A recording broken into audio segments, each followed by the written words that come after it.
Good morning, good afternoon, evening, wherever you may be.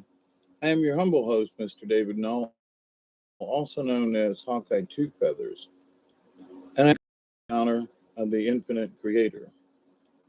And I do continue to pray that each and every day, that each and every one of you, your friends, your family, and all of your relatives and all of your relations will continue to learn to accept and receive the knowledge, the healing, and the wisdom and the blessings from the universe.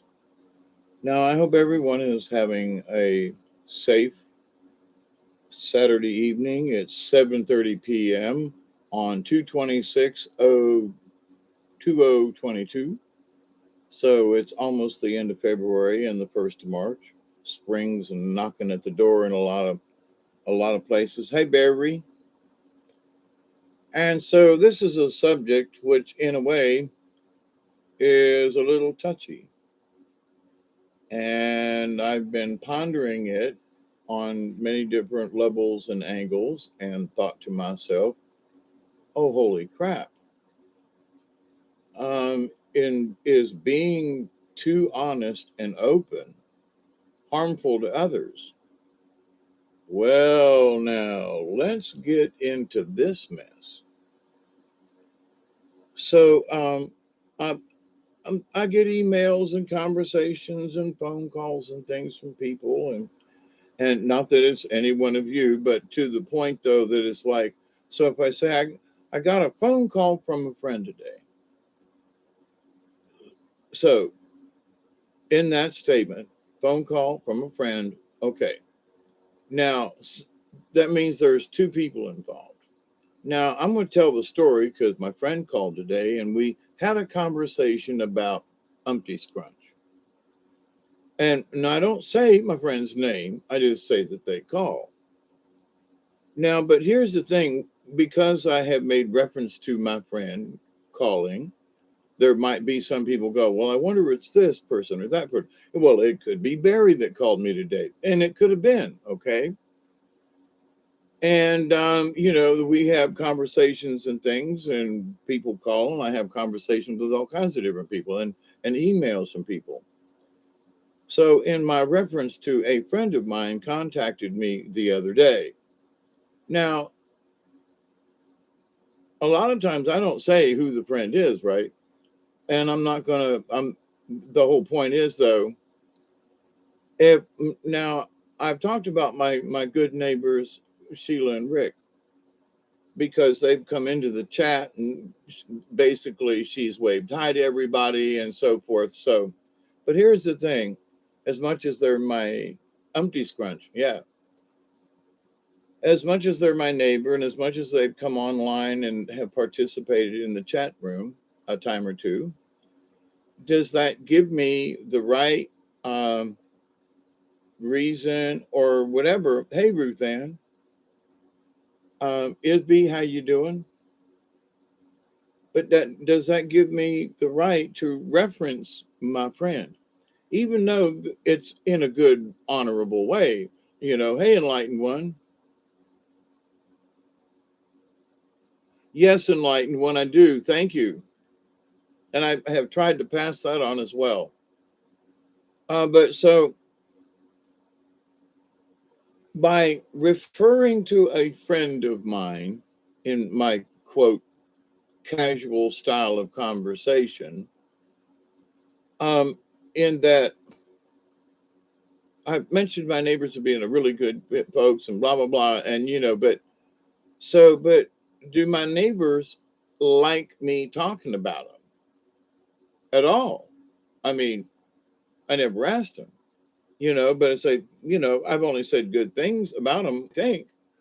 But does that give me the right to talk about them at all, good or bad? So in the title of this and in the description, I was talking about my good friend Tom and my good friend John. Well, I do have a good friend Tom, and I do have a good friend John. Now, do I think either one of them would mind me? I'm not using any last names, but to the point, um, do I have the right? Now, it could be a lot of Johns, it could be a bunch of Toms. Okay. But in my head, if somebody knew me, they'd say, I bet you he's talking about that Tom, because he and that Tom go way back. And he and that Tom have had head injuries. And he and that Tom were machinists together. Oh, so that's Tom, and they fill in the blank. Now, for example, somebody said, well, sometimes, Dave, you may be too open. And I'm like, well, maybe. And I wrestled with that years ago when I started this channel and so forth. But in my conversations about friends and neighbors here on my channel, my friends, I feel if my friends do honorable things, I should be able to talk about how good and honorable my friends are. But maybe they don't want me talking about them at all, good, bad, or indifferent. They don't, because it's like, for whatever reason, because it's an infringement on their privacy of sorts. It's like taking a picture of, one of the natives or the aboriginals in the day when they said, if you take a picture of me, you'll steal my soul. Well, by speaking about someone without their permission or them there or whatever, especially in this forum, folks love to draw lots of conclusions. And over the last few years, hey, Richard, how are you? People have sent me emails and stuff and like getting into my business. And I thought to myself, well, they got into my business because I put it out there. So that's my fault.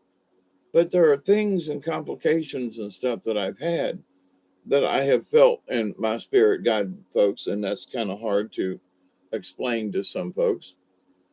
A lot of folks, they're telling you what? They're telling me to have a conversation about this. Okay. But they might think it was me that put you up to this.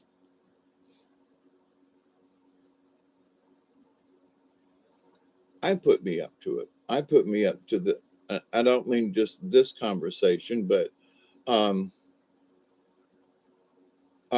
the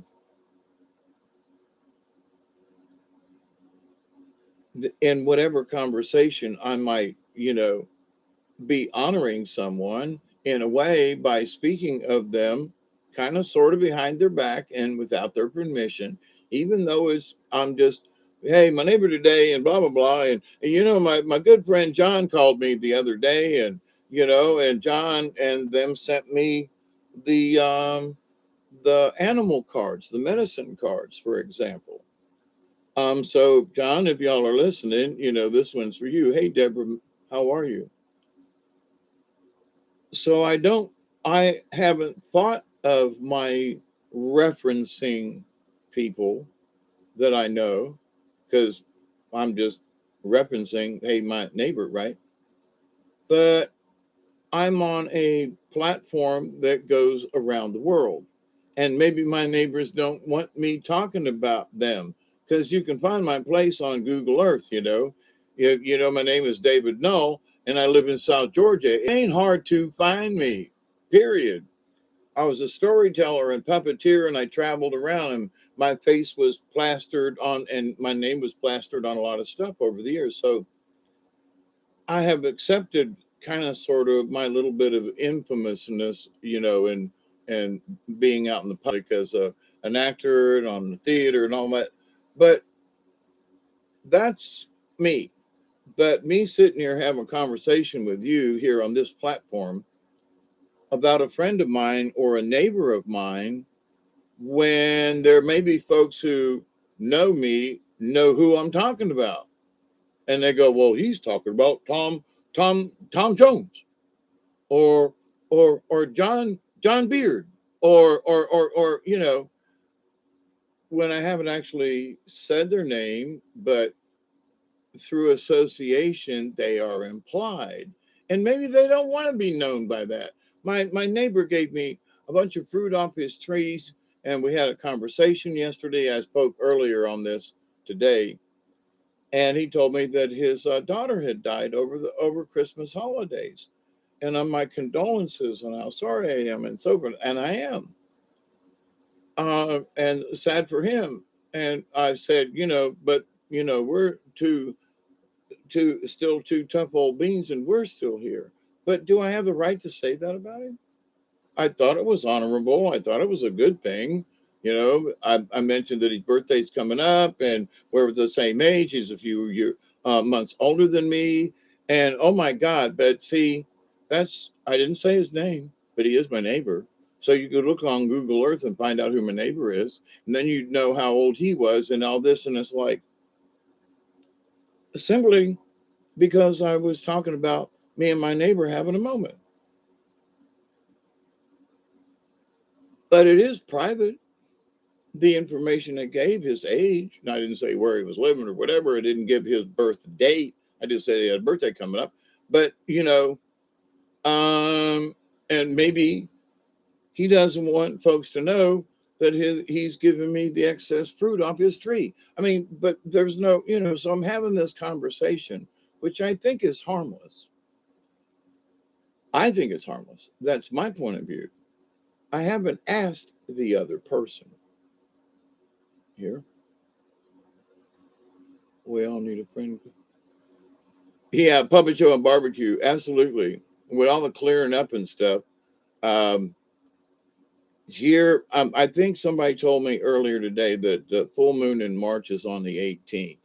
There's going to be a really big bonfire here, a really big one. So if anybody's in the neighborhood, come down. Boy, we opened up a bunch of places to camp. But anyway, hey Susie, how are you?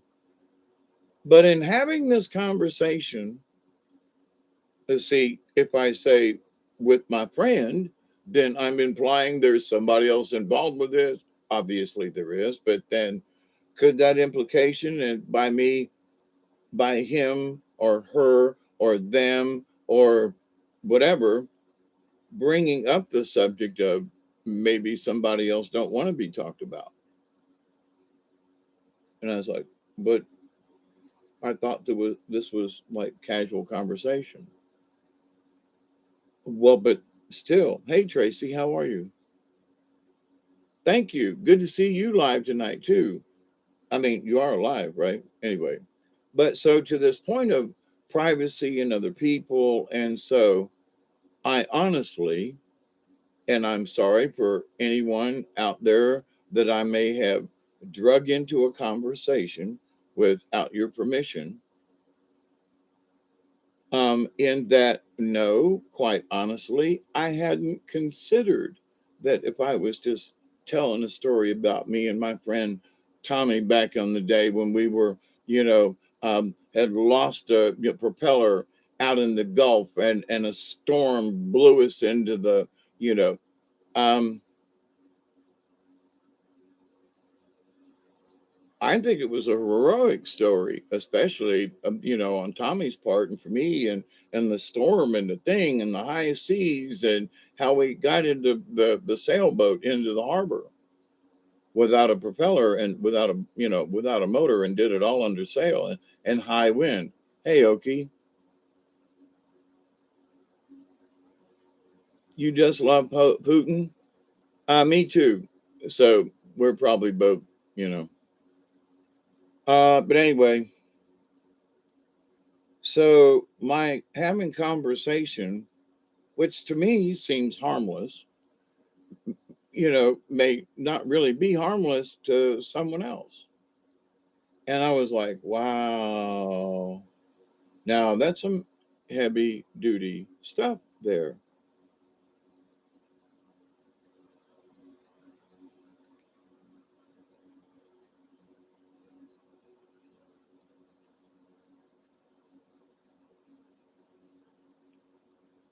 So it made me stop and think hard, okay? Because in my friends that have passed, my dear friend Martha, I have referenced her in a lot of things, right? But even though she's passed away, do I have the right to talk about her in past tense and our friendship and things and the hardships we went through, the good times we went through, some of her personal issues as far as having weight problems and so forth, and how she tried all of her life to overcome them?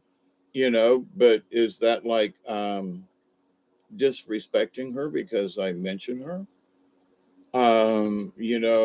And I know I have mentioned her a couple of times in that, um, you know, God love her. That she had these issues, and we stayed friends over the years despite our differences. And we still tried to help each other. So, and like I'd say, poor baby was overweight, and she did her best to try not to be. And so, but and she struggled with it. And so, oh my God, because I talked about my dead friend's weight problem and her struggle all of her life. Is that like demeaning to my dear friend?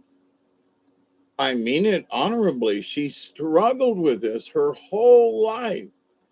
And even at the end, it was her weight that actually did her in because she couldn't get the care because she was a large woman. And it's horrible.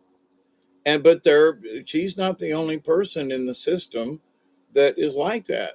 And it's horrible, that people's lives could be better, and especially as hard as she tried to, she was a vegetarian, did all these things, she was careful what she ate, but she was still heavy. And she exercised all the time, she was always busy.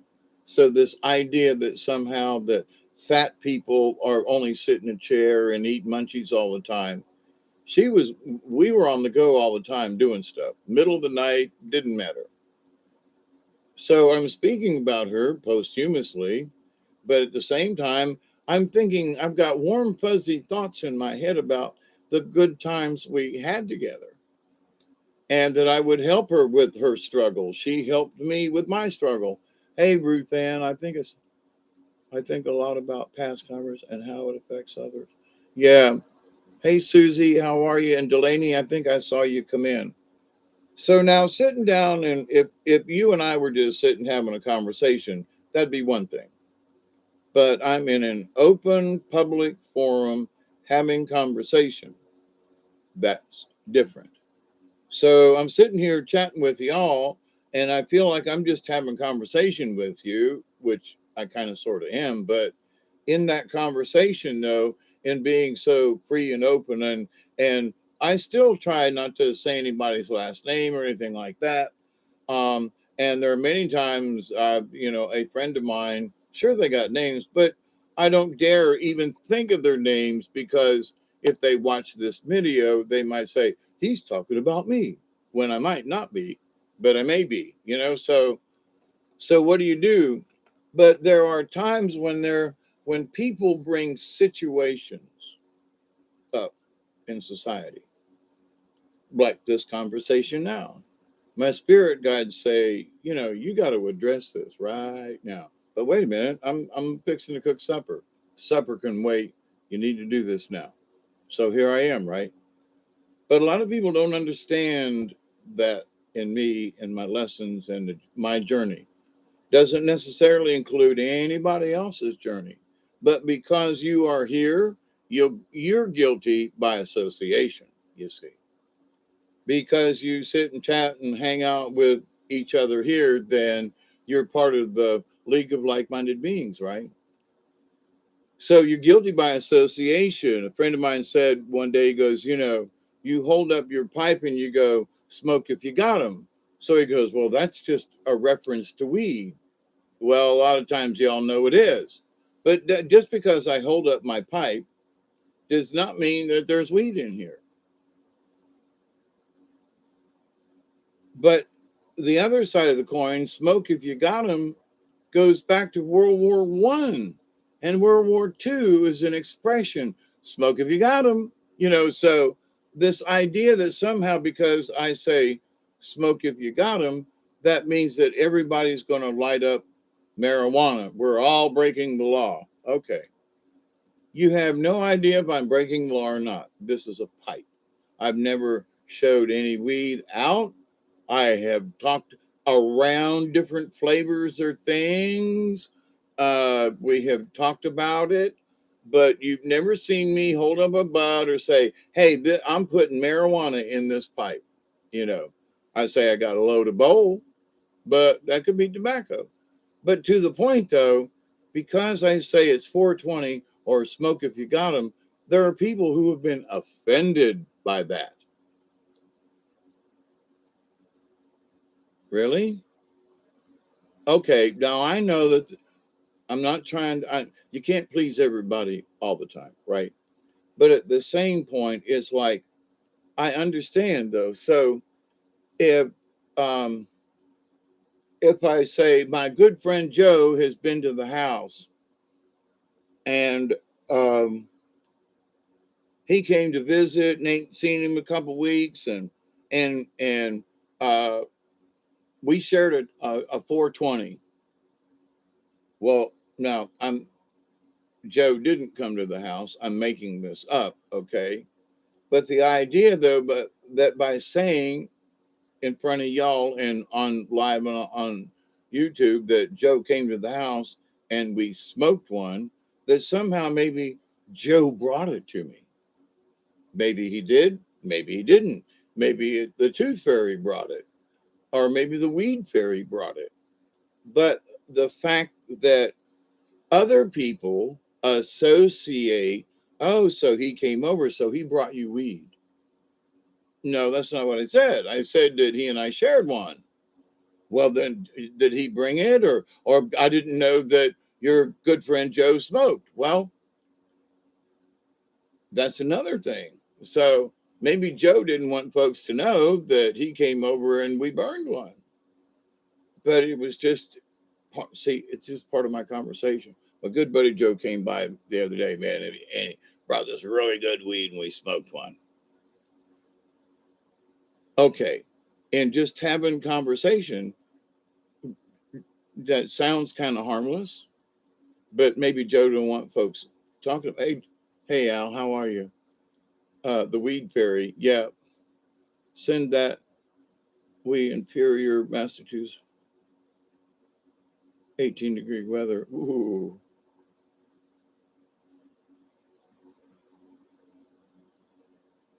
Okay, I understand. But here's the thing, though. Um, over the years of doing this, and people have joined my channel and left my channel because I have mentioned whatever to trigger them and it pissed them off. And I'm like, well, you can't please everybody all the time. And I know that my job here, I have talked about this, I've known it for a long time, is to talk about difficult topics and to make friends and let's all learn how to get through this together, right? So that's my basic philosophy thingy, not real complicated.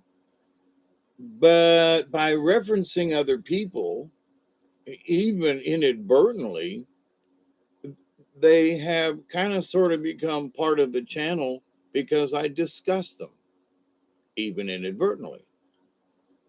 Wait a minute. Well, you talked about your neighbor. Which one? Well, this neighbor over here has always been a pain in the ass. So, but which way am I pointing? I mean, anyway, on India here in Ontario, you can get ounce of for $40. Hey, that's cool.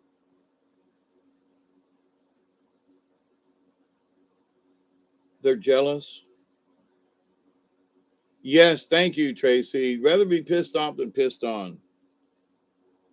Hey, Grumpy Stack, what you doing?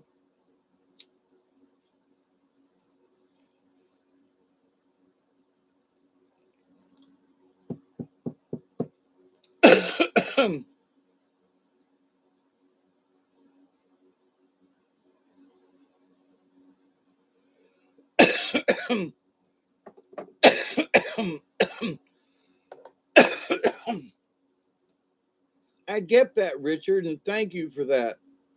Um, Richard says, I can't imagine you offending anybody, David. You've always been logical and wise. Sometimes we can't please them all. I agree with that, but I have made tiny little references to, my good friend this or my good friend that. But here's the thing, in my just having a good friend, my good friend, whatever, um, is that maybe my good friend, whoever, doesn't want people to know that they um,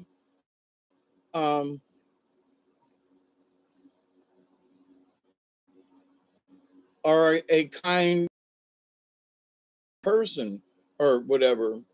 And so it's like, okey doke. And that's what I mean, that this has come back around, all the way around and around and around and around. And I did not realize that by inadvertently discussing folks. Now, I have talked about my granddaughter for a long time. Here's the thing: did I ask her permission to talk about her? No. Okay. So, but because simply because she's my granddaughter, does that give me the right to speak about her? Now, I've always been respectful of my granddaughter. I love her. I can't wait to see her. And hopefully, in a couple of weeks, they'll be up here. Is it wrong to talk about that? Is it wrong to discuss out loud and in such a public forum that I would wish and hope that my granddaughter would, we can work some arrangement out to where if her and her partner need a place and a home and whatever, that they would choose here, maybe. Wait. But that's too much information. That's talking about other people without their permission. But I haven't said who my granddaughter is. I haven't given her name. And no, it's her last name is not Null or anything related. I haven't mentioned her partner's name, nor would I, but that's not the point. Simply because I am speaking of my granddaughter and her partner is, but whoops, they didn't give me permission to talk about it. So it's about like, well, wait a minute. And that goes for a lot of stuff. Hey, Grumpy, it's going, getting things in order to bring the tire business higher and higher. Good business, good deal. Well, see, I'm always trying to treat people with honor and respect, except there are some people that need to be ripped on. Hey, Roman. Yeah, never give up and believe. I absolutely, Roman. This last week, let me tell you, you know, see if I say my dear friend called up and said, hey, Lynch, I've already talked about this, but because I referenced my dear friend and circumstances, then it may be somebody that doesn't want to be discussed. You see? Even though I think it's harmless and I'm so proud of it and I'm proud for the achievement, I can't discuss it in with certain references. And I understand their point of view and I understand their privacy. And see, right there, I'm giving too much away already, but it's important to have this conversation. So,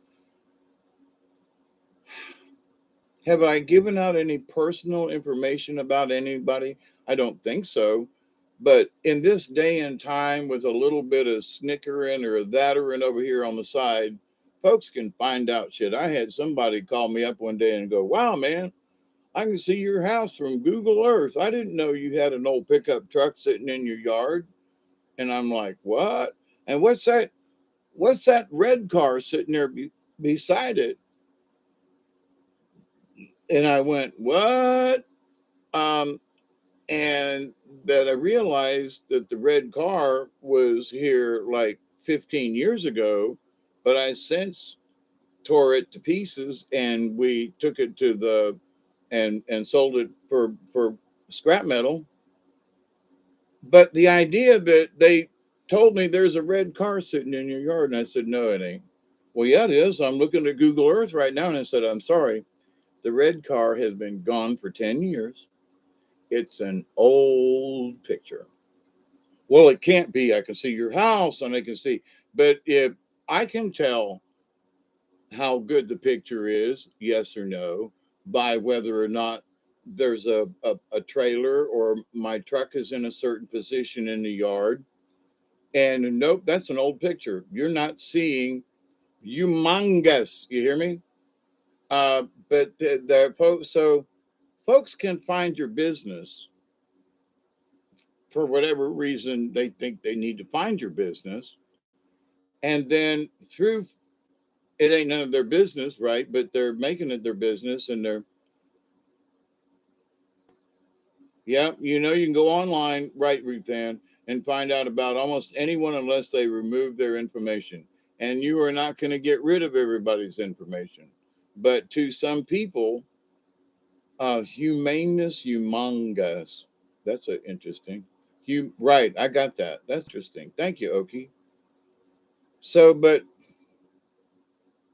I do understand what these folks are talking about. I do. So I can say with honesty, I will do my best in referring to folks and, like for example, I had the greatest help, helping clear the land the last couple of days. Now, is that too forward to say I had great help? Who it is? What? Um, I had a phone call from a friend of mine the other day. But which friend? Who was it? And if I say, me and this friend of mine, we haven't talked in a long time, and we were talking about this subject. Oh, so who was that friend? And the subject might be something that's absolutely worth chatting about, right? So, and now I got to look at both sides. And if anybody's listening to this, we have to also stop and think for just a second. Because me or somebody else mentions a friend of mine, um, or my neighbor, so you can narrow it down as to who the people are, and okay. But to the point though that um, my neighbor has been a great help to me. So wait a minute. Now that doesn't seem offensive, but if I keep using my neighbor has been a great, then what is this and who is this person? Rich people, poor, what are they doing and what is their business? And wait a minute. So other people, it's not that what I said is actually wrong, but it's what other people can pick up from what I said. Okay. Now that's a weird one. So as I look at this, I say, well, now in this too much information age, everybody knows your bit. Everybody knows your name, here in Cheers. Cheers, everybody. That somehow there are some people that just don't want to be seen nor heard.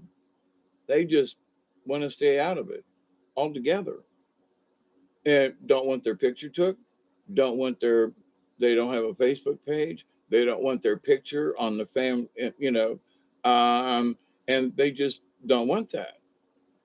And I used to be like that, um, but as a puppeteer and a storyteller and having my picture all over and having traveled around and all that, and then I got my Mother Mary message that I had to do this as part of my thing. But now being open and having conversations is one thing, but inadvertently drawing people into the conversation when maybe these people that say, well, I know who he's talking about. I know who he's talking about. And it's like, well, wait a minute.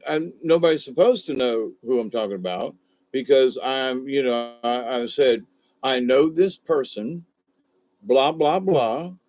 And, but someone says, well, I know who that person is. He's a crazy person and he was an alcoholic and then, well, he don't have no right to talk about him.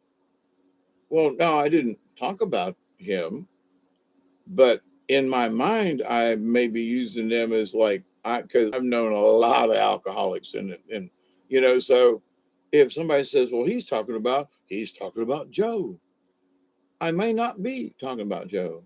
I may be talking about somebody I knew 30 years ago, but because I'm using a friend called me the other day and this conversation came up. So now they think because I'm talking to Joe that I'm talking about Joe, when actually Joe stimulated a conversation in my head or a thought that goes back to my old carny days when I was like 18 years old, and the drunks and the people and the stuff. And wait a minute. So because I said Joe, a friend of mine, and this, other people will assume, hey, Ed, how you doing? That I somehow automatically am talking about Joe or someone related to Joe, when that ain't it. Me and Joe had a conversation, but it wasn't about anybody that he knew. And if it was, they just stimulated my thoughts about this old grumpy guy I knew on the carnival back in the day. And so it's like, well, hang on though. But so I haven't really thought about people watching me and what they're associating with this person or that person or who that might be. Enlightened one, metaverse is a soul trap, and Zuckerberg is in past incarnation working with reptilians, was responsible for the fall of a okie doke. Yep.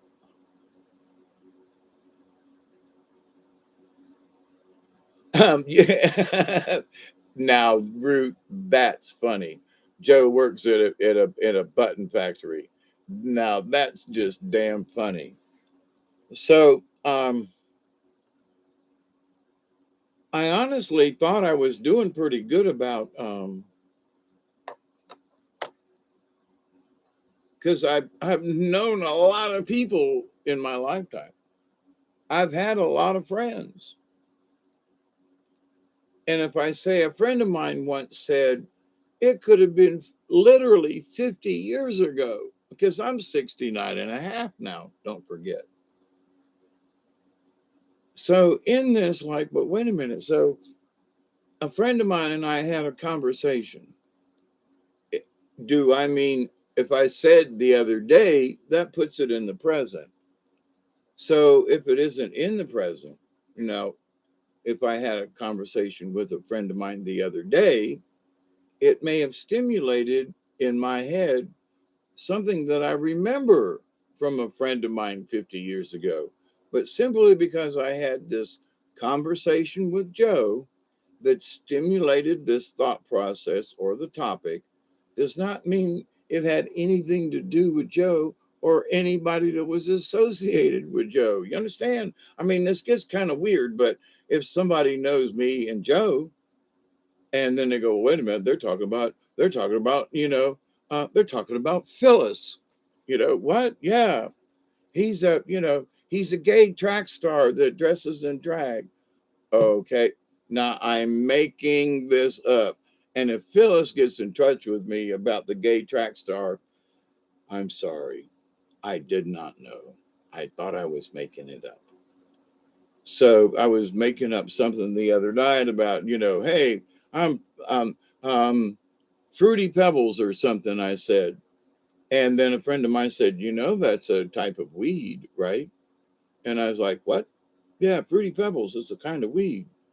Well, and you said Fruity Pebbles, so everybody probably thought you were talking about Fruity Pebbles weed.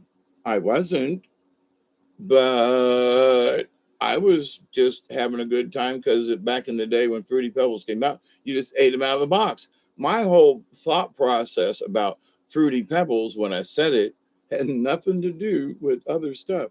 So I'm there are times when I'm some of the stuff I say because I'm old relates to nothing in the present, but there are things in the present that people assume it relates to, like Fruity Pebbles. Holy crap. I was honestly thinking of cereal, you know? Okay. But to the point though, but Data from Star Trek was a good one. Yeah, Data was. Data. Mirroring party lines. Oh my God. Who said that? Let me pull that back down. It got away from me. Tracy. Oh yeah, party lines. And old Mrs. Johnson listening in. And the two old ladies on the corner who were sisters, Yeah.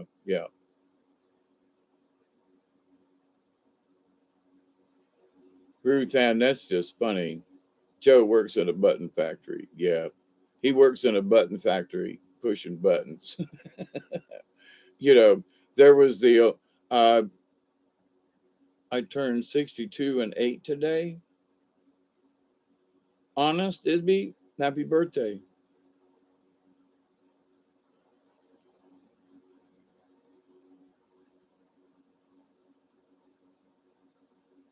Yeah, Darwin is evolution. Yeah.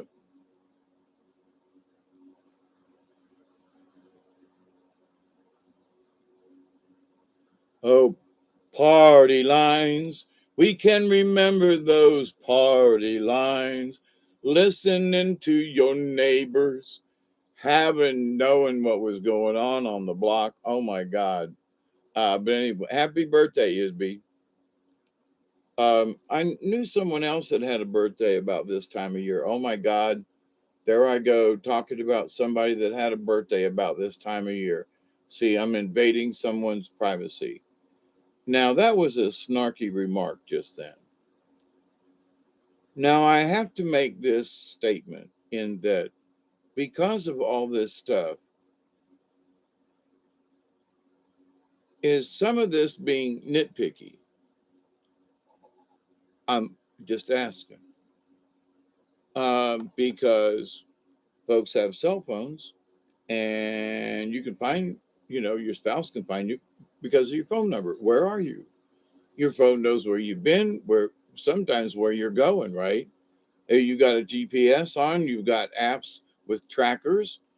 So there are people who bitch about privacy, but they've got all these apps that Google Assistant, all these people, they know where you are all the time. They know exactly what you're doing. But um, please don't talk to me in the third person. I knew you were talking about me. Uh, Wait, hang on. But I wasn't talking about you. This was a conversation, not today or whatever, having nothing to do with this. Previously, I was like, I know that you and I have had conversations before, but you are not the person that I said I have had conversations with a friend of mine. You ain't the one in this instance. Well, but you talked about this, that I have this issue. That's true. Man, you talked about that, and that, I have issues with that. That's true. But I wasn't thinking or talking about you. Well, but everything that you talked about, Dave, fit me. Okay. But honestly, there's somebody else that's even worse than you. I mean, no offense, but I honestly, now, I will say this though, this person that called me on it, I was thinking about them because of the things they called me on and said, but I have this condition and yes. So part of this discussion, because I know you have similar issues, but it ain't you I'm talking about. But yeah, you might fit your your life or whatever might fit the criteria. But quite frankly, I can honestly say there's somebody else, probably several somebody else's, because I used to belong to a club of folks in Thomasville and Moultrie and Cairo in the mental health club. And we bopped between, we knew each other's therapists, we knew whose medicine and what strength. I mean, we'd sit out in the lobby waiting for our names to be called. And, several of us were, belonged to the theater group. And some folks we knew belonged over here in a church group. And we'd get together and we'd go, so it's your day for medicine too. Hey, hi Bob, how you doing? Or hi Ruthie, or hey Tom, you in for your meds? Yeah, me too. And we'd sit around and have coffee in the waiting room before we went into the mental health. Honest. So instead of hiding it, which we did for many years, then all of a sudden we decided to just make a club. that, wow, we're all, and we would literally do stupid, crazy things like everybody on lithium sit on this side of the room, and people would get up and go over and sit on that side of the room just for the hell of it. Or everybody on Prozac sit on this side of the room, and people would go over there. But anyway, so instead of it's starting out to be hidden, you don't want anybody to know, and you blah blah blah blah blah. Hey, what's your diagnosis? Oh, I'm schizoid over here. Blah, blah, blah, blah, and okay, I got two brains. They say I don't even know who I am today. Split personality. Uh, Wide awake, too awake. There is not too many people around me that I was listening to brainwash. I don't say much outside these groups. I understand, and because friends of mine know me or know of me through friends and other things, local kind of sort of, versus you know like like Barry out there in the Ozarks in Missouri. But but honestly, as some might think that this is like a crackpot idea or whatever, the fact that I am just open and have conversations had not really actually realized that maybe I'm being a little too open about whatever. Now, y'all know me. I said, look, I got a sign at the top of the driveway. I have meant this. Other people may not appreciate this about me, but I have invited people I have never met to come and stay here because creator and the spirit said I needed to step in and help this person. Whether I actually helped them, I know I kept one person from freezing to death for a couple of nights. It got really cold and they were sleeping outside a building, and that was just not right. Did they steal from me when they left? Yes, that's unfortunate. But at the time I stepped in when I needed to step in, I will probably step in again. Okay. But the fact that my open heart or whatever, and I'll probably get smacked again. Someone probably steals out from, but to the point though, my openness though doesn't necessarily mean, well, hey, we can go pick on this guy because he's so open. He said anybody can come and stay at his house, and anybody can. I said respectful and honorable. You come down here and want to act like a turd head, and you want to.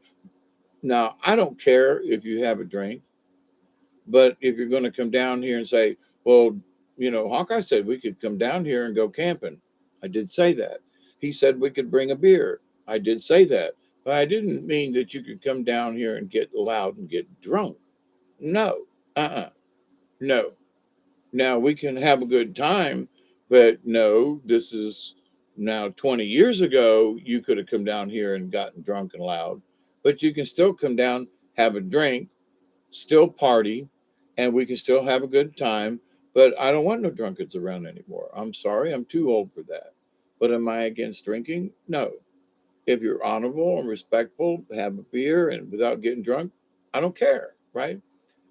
But this idea, but Dave said, or Hawkeye said, I heard him say this.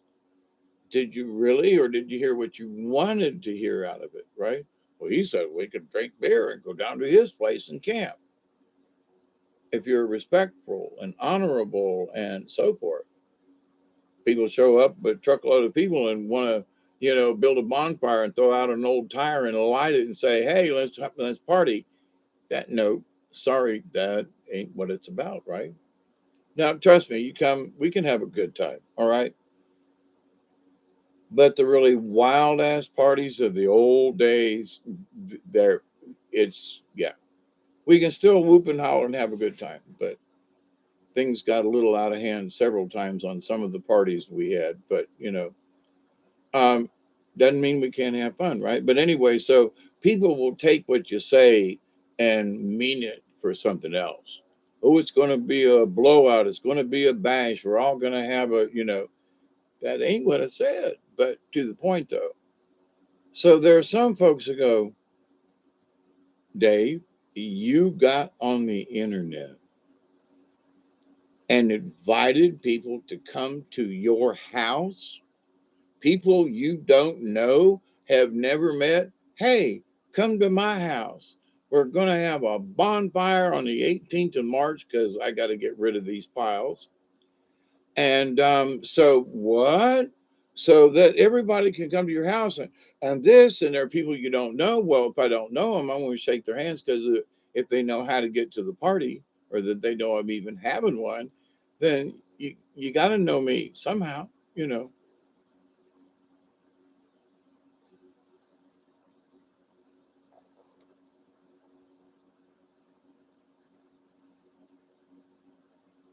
I heard on Crimea. Yeah, party at Dave's house. Yeah, alcohol called spirits for a reason.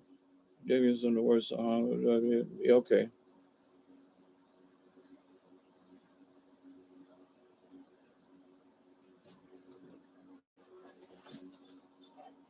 But so the idea, though, that there are people who look at what I just said, and here's the thing, I mean it. If you want to come and join the bonfire, fine. Well, I just told people all around the world to come to Dave's house. Well, if you can get here, I would be proud to meet you, honestly. But now other folks don't necessarily see it the same way as I do. The times that I sent out invitations to people that I knew, I told them, I said, you can bring one friend, two if they're not going to be belligerent, don't want no fighting or nothing.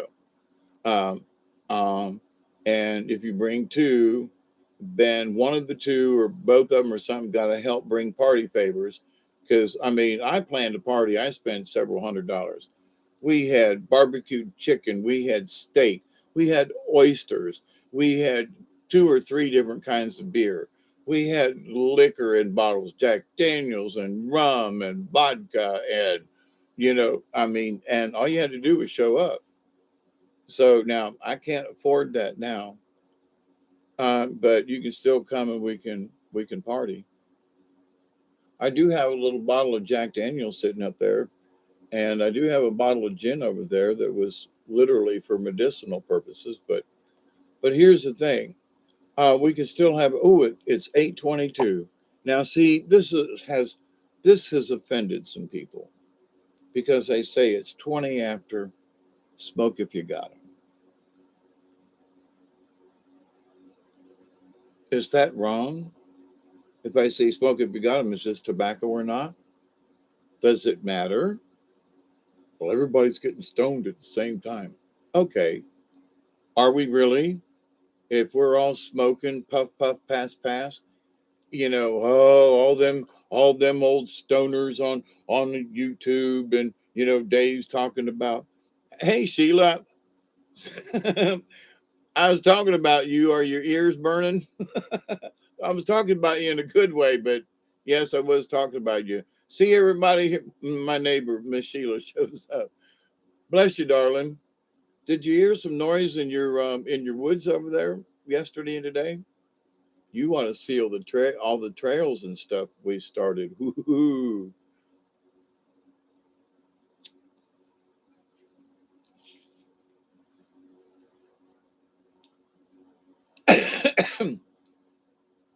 But here's the thing, though. So,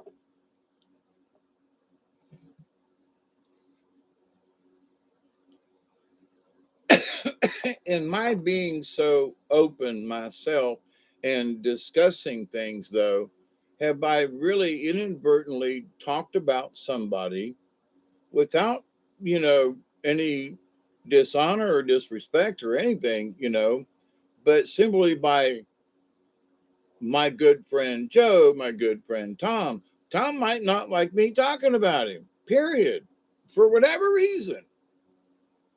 Tom said, called me up on a, now this has not happened, but to the point, Tom calls me up and goes, Dave, I heard you told that story about me and you in the sailboat.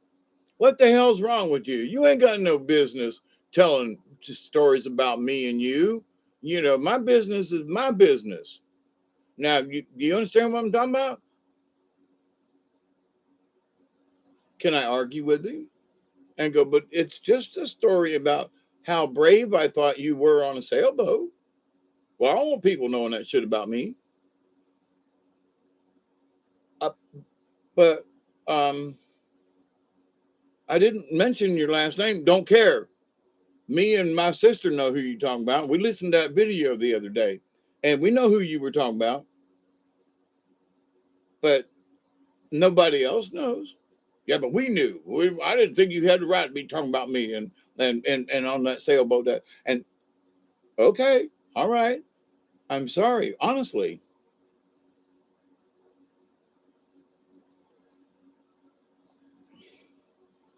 So I realized about a year or so ago that in referencing a friend, honest to God, oh, it's your birthday tonight? If I wasn't so tired, I'd come over there and give you a hug. Well, maybe tomorrow. I've been so busy and doing stuff. If you get a chance, come over.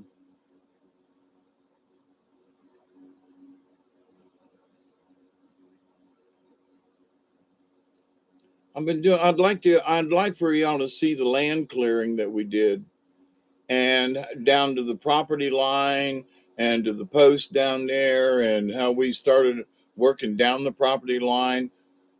Not to prove your side, my side, but to have a place so I can walk to the river. Happy birthday, Miss Sheila. Honest to goodness. Y'all get yourselves over here tomorrow if you can, or the next day or whatever. Happy 58.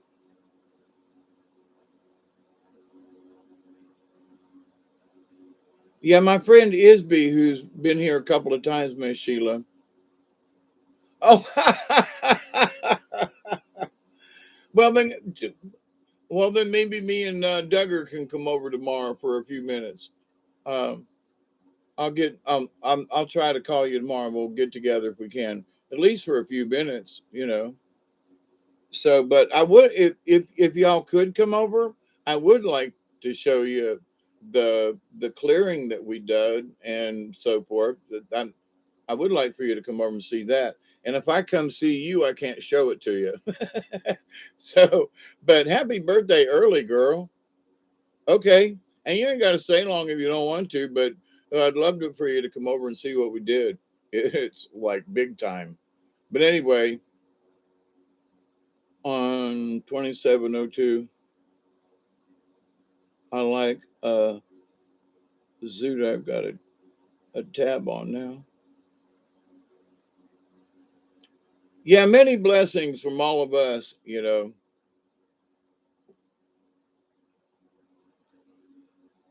Yeah, tomorrow I'm I got a chance to do some slow grading today.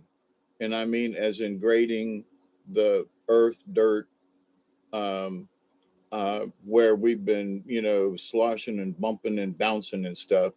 I went back in and did a little bit of slow work to try to, you know, fill in a couple of the holes and, you know, pull little pieces of scrap and put them together and make a bigger pile and get rid of the whole thing. And just a little bit of cleanup work on the on that little Kubota. I tell you, it's a mean little machine. It won't handle big stuff, and it if you know what you're doing, you can handle it.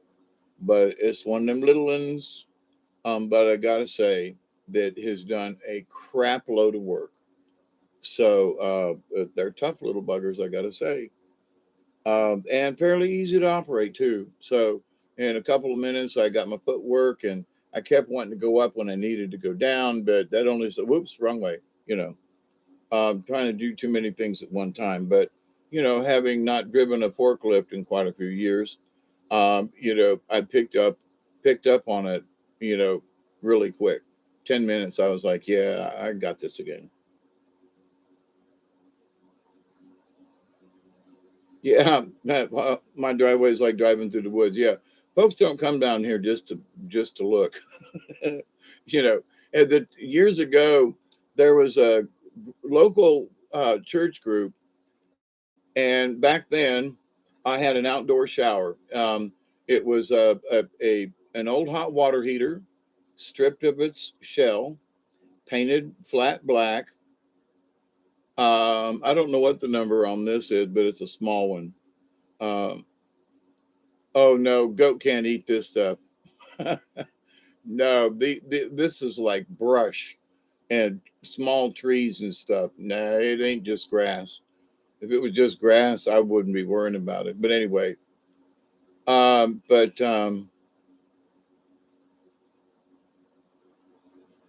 coming down my driveway, so I was outside. Now, um, it wasn't like I was showering in front of the shed. Okay, I was behind the shed, and my hot water heater's up there and nice and warm, and I'm out back behind it. I got a little shower stall behind the shed, and bricks on the ground and soap and everything, and so I'm out there. I'm out there taking a shower. It's a hot afternoon. I'd been working in the garden, and now I had a pair of shorts on, but they were hanging someplace else. Okay, because I lived, 400 feet from the road, and I didn't think anybody was going to pull up to my house. And so there's this whole carload full of people from the local church. And I stepped out from around the shed naked as a jaybird with, the washcloth in front of my stuff, going, "Hi, y'all. How y'all doing today?" And it was like, "Oh, a naked man," and blah, blah, blah. And I was like, now, had y'all not come down my driveway, you would not have seen me naked. Okay. And at that opportune time, when I worked second shift, and I'd work a couple hours before I went to work, and then I'd rinse off and get dressed. And now back then, I didn't even have a bathroom much because I was really in the pioneer stage. I barely had a bathroom. It was a one room right here. My ex-wife got the trailer, so I lost my kitchen, I lost the bathroom, I lost my shower, I lost everything. But I had this little square piece of the house that I'm sitting in right now. And, so I had an outside shower, hot water heater on top of the shed roof and everything. It worked great, right? I kind of miss those days.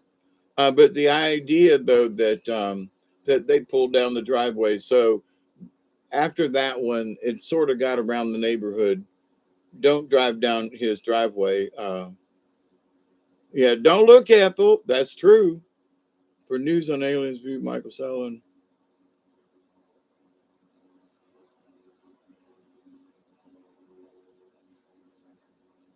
I don't really believe much of Michael Salla. I'm sorry. I just there's too much disinformation in some of that.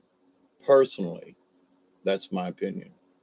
Have you ever had any trespassers, trouble or weird stuff happen? Yes, actually. The next door neighbor, when and my discussion that she had passed away over this Christmas. I'd had a discussion about her and a friends of hers that were doing some really weird and strange things. But I won't get into it. But to the answer, yes. And some of her, I think it was one of her kids and another cousin or something, came down the hill, and my friend Tom, real friend Tom, had stored some old cars here at my place. Um, he was moving cars into his new garage, and he moved them up here temporarily so he could move them into his garage to redo them. And while they were parked here, the kids came down at night and broke all the windows. I'll take a picture of it, but there is a 1961 Daimler Benz. It looks like it came from Europe because the steering wheels on the right hand side. And it's just like the early Jaguars. It was the early, that a 007 used in the movies. And I got one parked in the yard. They came down the hill, busted out all the windows. The car was worth like over $25,000 in its rundown shape, but it had mahogany dash. It had all this stuff, and they broke out all the windows and all the stuff, trashed the seats, and it's like, man,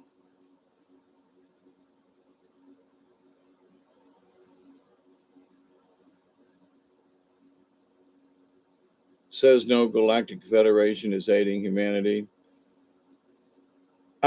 Enlightened one, I'll say this: whatever they're called, there are some good ETs out there that are damn sure um, helping us. Period.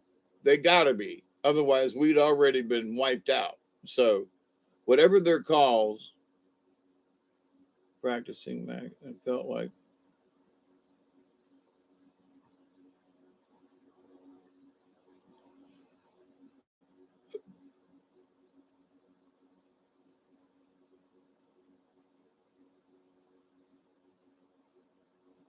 Um, talk about that, Richard. Other than those issues with them kids doing that stuff, you can't really sneak onto my place because there are ditches and briar patches, and I wouldn't want to sneak onto my place, okay? And I know it. Cosmic Agency said Charistas are helping us. Yeah. And I've heard from a couple of other sources where the Charistas name has come up. Now, I've been listening to Dante and Christus for a long time, right?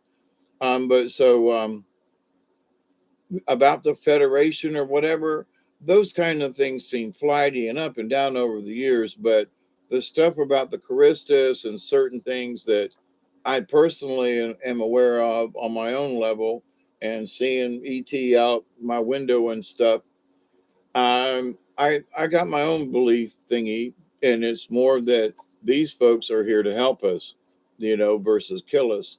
But there are some here. See that I believe that the war in the Ukraine right now is with the ET. Quite honestly, it's factions. And didn't have to have anybody tell me.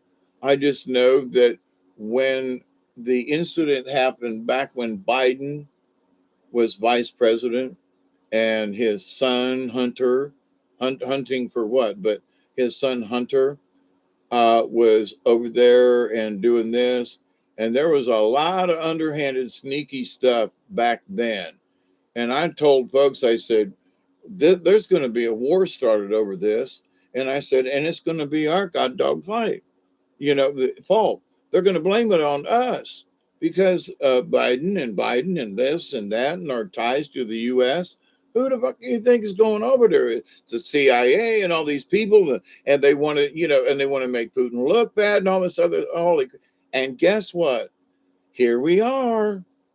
So I have never believed that Putin was the bad guy, not at least not in this particular circumstance, because of stuff I've been watching since the Obama days, and when they got involved in the Ukraine to begin with.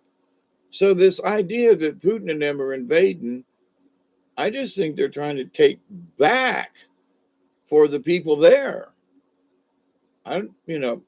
Now there are people who are telling me, um, I don't know what I'm talking about, and Putin's the bad guy. And so I can't have conversations with these people because I personally, through other information and things that I see and I've watched and heard over a long period of time of observation, that I just don't believe the mainstream narrative. I honestly believe they're blowing up, um, you know, um, the nasty ETs over there that have been, have had a foothold over there for a long time. and they're infiltrating. And I'm sorry, but that's what I believe. Um, and some of that is a result of Dante, but Dante hasn't said that the war over there is with ET. Nope, he did one today that was like, my wife is not pleased, and but anyway, bioweapons saving kids in underground tunnels, and they say he was working with Trump. I would agree with that. Now, do I know the specifics of what you just said? No. But do I believe that that's more of the case, that they moved in to get rid of the cabal? I absolutely do believe that. Wings of Might. There was already reports of a legendary ace that came out of the woodworks called the Ghost of Kiev. If real, this pilot managed to get 9 kills so far, and in just a short time the war has started. That's interesting. Well, I saw some footage of you know shells going off into the air at night, and my question was, what are they shooting at? And it was like, oh, the war over there and this, that, and the other thing. Okay, they're shooting these missiles or whatever, rocket. I don't know what it was they were shooting, but they were aiming up in the sky, not necessarily as a trajectory to hit a city. Maybe that was true. But it looked like they were shooting at something in the sky. And I'm like, it's nighttime. It seemed like there was something up there, but what the hell are they shooting at? Well, and it seemed stationary. So my first thought was, oh my God. Now, this was not on Dante's channel or anything related to that. But when I saw it, I was like, they're shooting at the damn UFOs at nighttime. They're shooting up because there ain't nothing there. And if it was a jet, they're going to fly by. They ain't going to keep shooting at it. You're going to watch the tracers try to follow the jet or the aircraft or something. But this is just like, no, like there's something sitting there and they're shooting at it. I, just saying. So that was my own observation. And at the time, one of my spirit guides was like, they're shooting at a UFO. And I was like, what the fuck? Really? Let me watch that again. So, I ain't got no proof, but it just seems like it. Okay. Yeah, Ruth Ann, I have listened to him speak to the people of Russia and listened to one of his interpreters. So you get exactly what he's saying, not one of our interpreters who could mince a few words or change a meaning. And the guy seems straight up. And he really is for the Russian, not just the Russian people, but that's who he's responsible for. But if he does well with the Russian people, that the rest of the world will get better. Real Putin executed, new one is a good guy. Video fighting.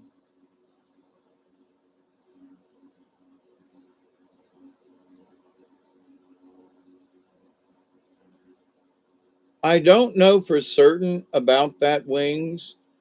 But I just saw some stuff and some other video clips from somebody else having nothing to do with UFOs or nothing.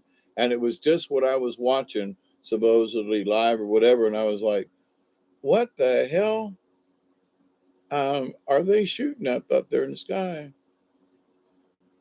Propaganda or not, this is what I find interesting about it. Oh, so the ghost of Kiev is just a rumor or a something. Good for them. Why? Well, but it's just a rumor, it's just a fantasy. So is some of the propaganda these assholes are trying to sell us now. Why not have the ghost of Kiev? I'd be more inclined to believe that in some of this other malarkey. Ooh, malarkey, you know.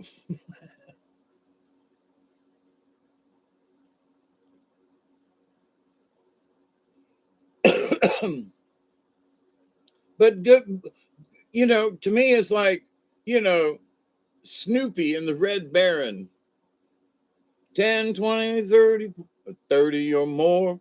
The bloody Red Baron is rolling up a score. 80 men died, tried to end that spree of the bloody Red Baron of Germany. I always know we don't get the full. Yeah, me too, Rube. But in listening to Putin, uh, without any, and just Russian interviews and stuff, and is talking with, school kids and peoples and things, and it's like he ain't like any of our presidents have ever been. Obama was flat. This person was that. What the things that I have seen Putin in, he was very just open and a warm person, smiling and talking to people and being serious and laughing and being a warm person. Where a lot of our politicians couldn't hold a candle to this guy, and just his behavior with people and his honesty and openness. And you can hear in his voice and in the people's reaction in the audience. Yeah. And so anyway, um I think there are a lot of people who get the wrong, that they get a bad rap because they're on the wrong side of whatever fence or whatever line of the bright Orban Russia in the field. No, Richard, I didn't.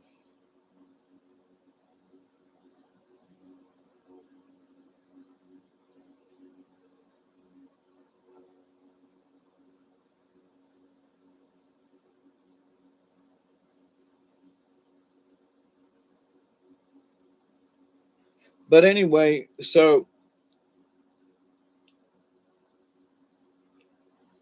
there are a lot of people that want to be upset, and it's all because of Russia and Putin.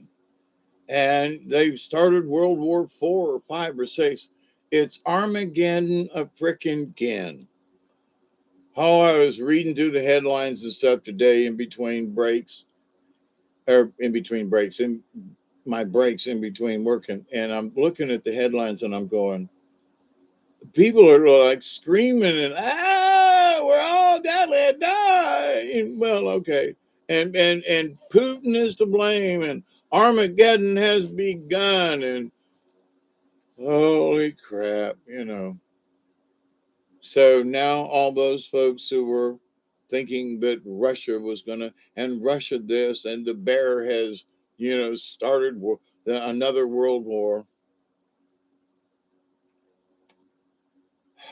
Okay, I, they needed they need an excuse to make the Bible prophecies come true. Okay, I've said this before, and I know a lot of people think I'm making some of this up, but other people are starting to go along with this philosophy. In my observation period, you can see where the cabal is trying to make um, the apocalypse come true because they wrote that book, and yeah. What, Richard? Queen is dead. Oh, and by the way, y'all naming names of folks that are dead and so forth. Uh, Boris Johnson is a disgrace. This covers his partying while in lockdown as others were. Yep.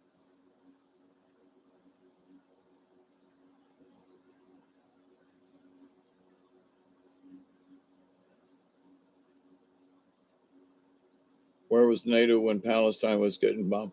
Absolutely. I absolutely agree with you, Richard. And in one of the videos, I even brought it up. And I think we talked with somebody from over that way. So, see you, Susie, in a bit. Um, yeah, well, the whole world has been programmed to hate the Ruskies,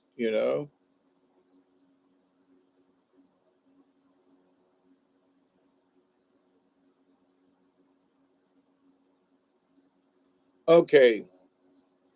Um, they have to make the Bible prophecies come true to make all the Catholics and Christians happy. And if you watch what the Vatican's been doing, it's disgraceful. Catholics are dropping away from the Pope like flies. Even priests and bishops now are going, we can't follow this clown anymore. Remnant TV on YouTube has some absolutely wonderful programs, about 45 minutes once a week, usually on Sunday evenings. I don't know if he's live or not, but on Sunday evenings on YouTube, Matt, I can't remember his last name, but Remnant TV, all right, and how um, ever since this guy's been in acting as Pope, he's been talking about Novus Ordo. And people who don't know Latin go, "Ooh, Novus Ordo sounds papal." It's New World Order for us dummies, right? So, and he keeps using Novus Ordo more and more and more and more.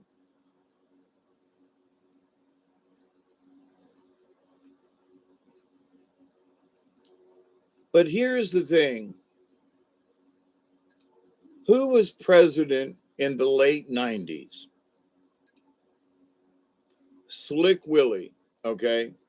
And who was Slick Willie's wife?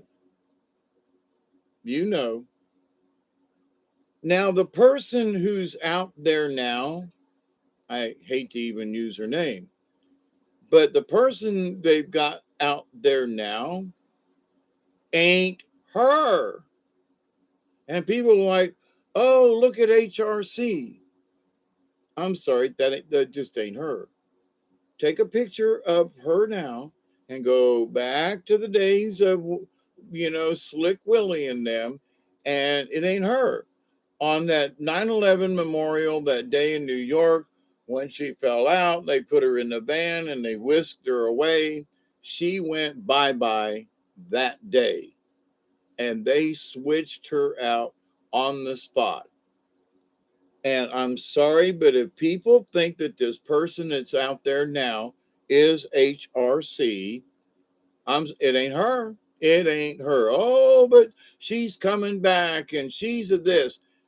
On 9/11 that year, she had brain aneurysms. She couldn't stand, walk, and talk. And then, poof, magically, she comes out of her daughter's apartment, and there she is. And nothing has ever been wrong with her since.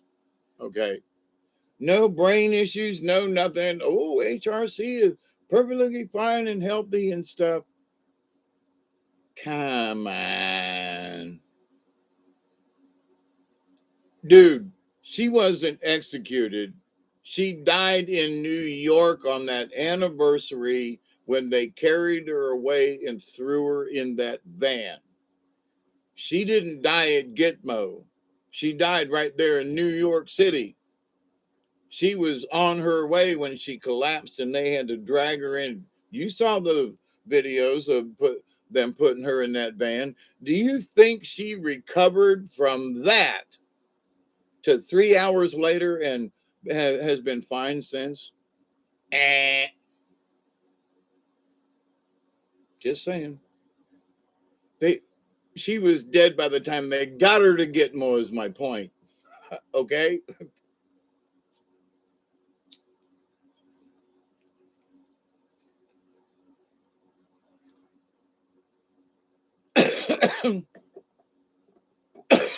But talking about and a little bit more, just a little about HRC, it's in her cheekbones right here, and how the cheekbones and how her chin comes together and how her face ties in.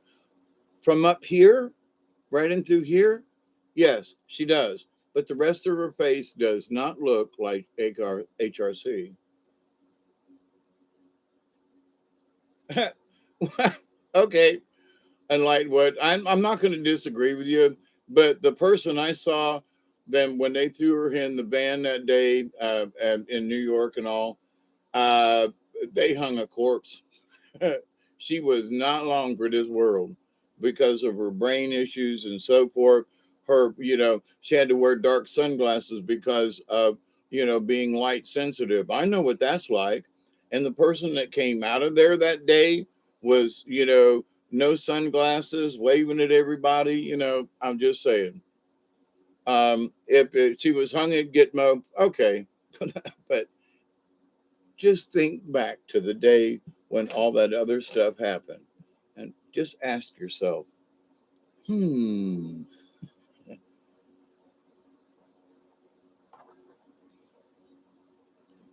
Yeah, see, they can put anything anywhere about something.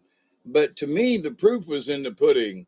When you saw her that day, when they slung her in the back of that van and drove off with her, I'm just saying, you know, perfect opportunity to make the switch.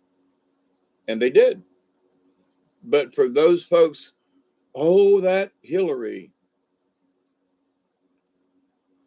I've heard her speech, and her speech is similar, but uh, um, I think when they were first touting her around and she was doing a lot of waving, she did not do much speaking. Why? Because the person that made the switch had not made had not learned the speech pattern well enough, okay, to do like long speeches. Hi everybody, how are you today? Everybody fine, so simple things to mimic, right? But lately she's been making quote speeches or having that's because people have become accustomed to the new HRC's tone of voice, speech patterns, and so forth, because it's been long enough that they don't remember what the old one sounded like, right? So, and because she has practiced more and become more into it, then people, oh, it's her. She just had longer to practice, is all, things that make you go, right, Ruth. But, I am a conspiracy theorist, but there are things like, 9/11, for example. Okay, the planes. So what the fuck hit building 7? I'm just still sitting over here going, tell me what hit building 7. Everything else, blah, blah, blah. Okay, you know, everything else, planes here, there, blah, okay, but building 7. Oh, the plane this or that, then this, but okay, all right, I ain't going, all right. Just tell me, building 7. That's all I want to know. Well, it was a result of arson. Donald Rumsfeld, arson. Had to build, they had to burn the dang building down, right? So, but anyway, with that said, though, all you have to do is just look at the facts. Nothing hit that building, but it collapsed. Oh my. And nobody, after all these years, everything's a conspiracy theory, but you still ain't explained that one, right? All the other planes and stuff and saying, okay, fine, building 7. But just building 7, please, But the plane over there at building 7, please, you know. But anyway, but to those things that are like obvious, nothing hit it. Okay, you know, they're just going to let it slide, right? And they have all these years. But to the point, though, um, there still hasn't been an answer. And the answer is obvious. Somebody blew it up and dropped it, whether you want to believe it or not, but there is no evidence of anything else.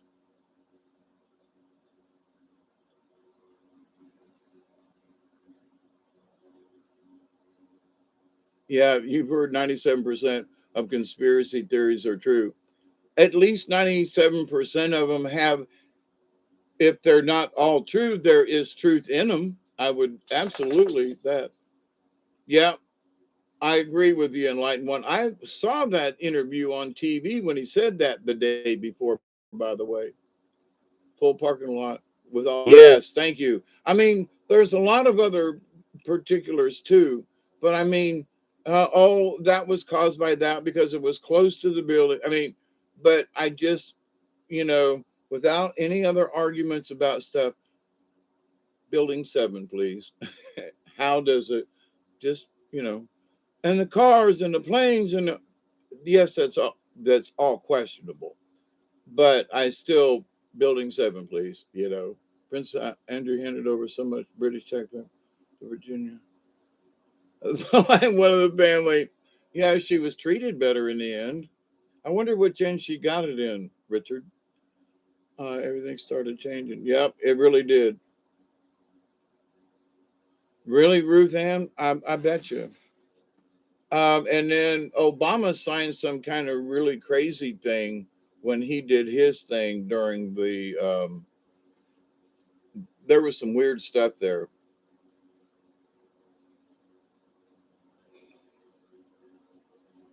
And one of the things I'll just point this out.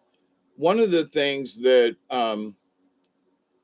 has been an after effect of this is that the reason there's a reflection pool there where the tower stood is because there is still a thermal reaction going on, ecothermal, ecothermal, chemical thermal, something, some type of thermal reaction going on in the earth. Same thing over there at the Pentagon, that they had to have water flowing all the time to keep whatever's going on in the earth from literally just, I guess, overheating and blowing up. They're scared. So it's like the reflection pool and this and that is there for, it's serving a function. It's keeping whatever they used that melted all the way down is still burning. Now, a few years ago, there was, I think it was that good doctor lady who had talked about stuff, that they had done a survey and that there was still a lot of heat emanating from the ground in front of the Pentagon and also around the reflection pools that should not necessarily be there. So the reflection pond and the thing and flooding water and all that, it's a cooling tower, literally, to cool what's going on in the ground. The beam is placed at International in North Dakota. Well, that's cool. Yeah, no, nothing. No, nothing. If it had collapsed, there'd have been body parts everywhere. There'd have been stuff. There would have been. And why didn't the paper catch fire? But anyway, yeah, a high frequency. But whatever they did but the idea of, oh, the water, the flowing water is a remembrance of the people, and then it's the memory, and it's a, no, it's to keep the damn thing from having a thermonuclear explosion in downtown New York City. Okay, quite frankly, so they better keep that water running. But anyway, so but you never hear about that.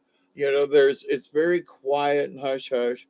But why did they put a pool of water at the Pentagon when there's nobody at the Pentagon? Oh, to remember all those people. Yeah, because there was some kind of strange weapon and it's still hot. Okay. Oh, that's why the water's running constantly there. I see. It's an evaporator. But anyway, moving on. So there are things right in front of us that are just like grotesquely out of place. And we have to look at each other and go, look, conspiracy theory or not, this stuff right here is just plain weird. Uh, don't care. It's just plain weird. Okay. Um, like every time I have seen HRC recently, just in clips and stuff, I can't watch much of her speaking. It just drives me insane.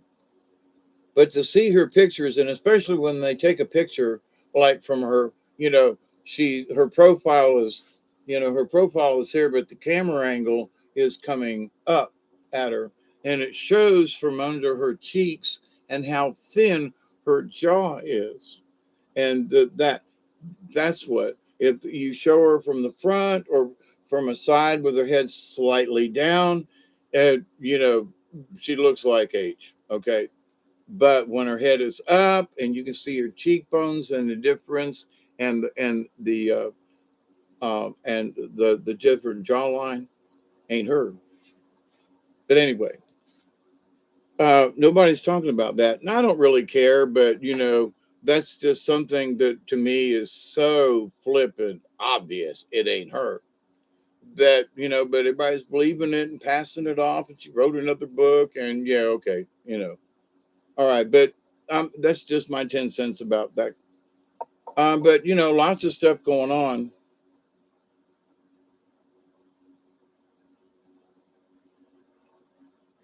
The number one trade center, whatever that thing is they put up.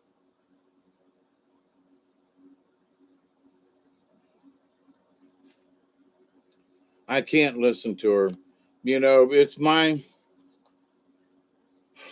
my duty as a watchman that I've agreed upon with my contract. I know begrudgingly in this one, there are certain things I just do not want to do. Well, you got to watch this program. You got to watch this thing. You got a video of HRC's face eating a fly. My first reaction was to say, why, my, that sounds interesting, but I don't know if I'd really want to watch it. Just, licking at her tongue and pulling in a fly, ooh, look at that. Um, but anyway, with this thing about privacy and talking about other people, and I'm sitting here talking conspiracy theories about, Hillary, the lizard person catching flies. Now I don't know if the second person is a fly eater or not, or catcher, you know, Never mind, never mind. I will not go any further than that. That's enough. Watchman on the wall, voice in the wilderness. Also trust and people can be shy. Yeah. But I didn't realize how shy some people are about social media. And so I just got to say that I had not considered, simply because I mentioned, for example, on the way to town, somebody helped me out, and this guy was really helpful, and he helped me get you down, and blah blah blah. So now I didn't mention the guy's name. I might have said the guy's name was Phil, and he was such a nice guy, and I thanked him, and I tried to give him money, but but maybe Phil don't want to know that he stopped to help me out. His wife might have thought he stopped at the bar and had, some brews with the guys or something, or or something else, or so. But even though Phil, I don't know him, didn't take his picture, but he helped me. Phil's a great guy and lives somewhere near Moultrie, and so that's too much information about Phil. Even though I'm not trying to, diss him, I'm honoring him, right, by talking about him and his help. That somebody else might listen and go, wait a minute, I know that guy. I know that Phil you're talking about. That some bitch was supposed to be at work and he was out on the highway helping you. Well, God, no, I mean, fill in the blanks. Oh, Ruth Dad, that is a good one. Oh, if I could remember that one. Fill in the blanks, especially in this context of, I'm almost afraid to say, well, this friend of mine, people are going to go, oh, well, now, was I the friend, or was he the friend, or was he talking about me? Oh, holy crap.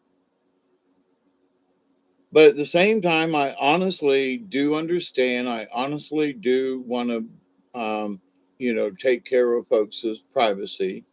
But at the same time, I had no idea that maybe I'd slipped tiny little tidbits of information somebody else picked up on.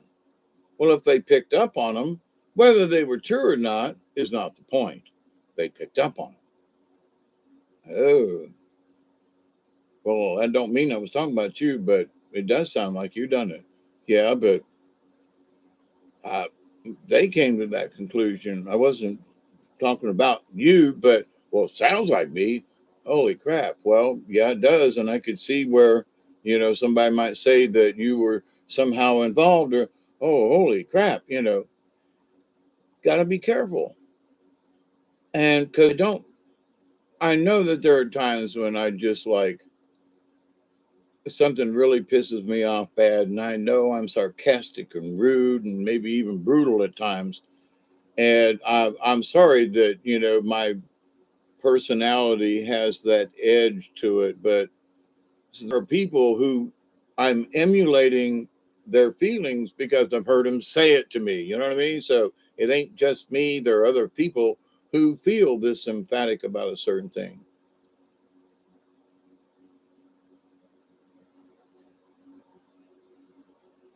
Fill in the blanks. That's just, I love words that that it's not actually a double entendre, but it is in a way, it's like, if I help Jack on the horse, will you help Jack off the horse? As little kids, that was like funny. I don't know about now, but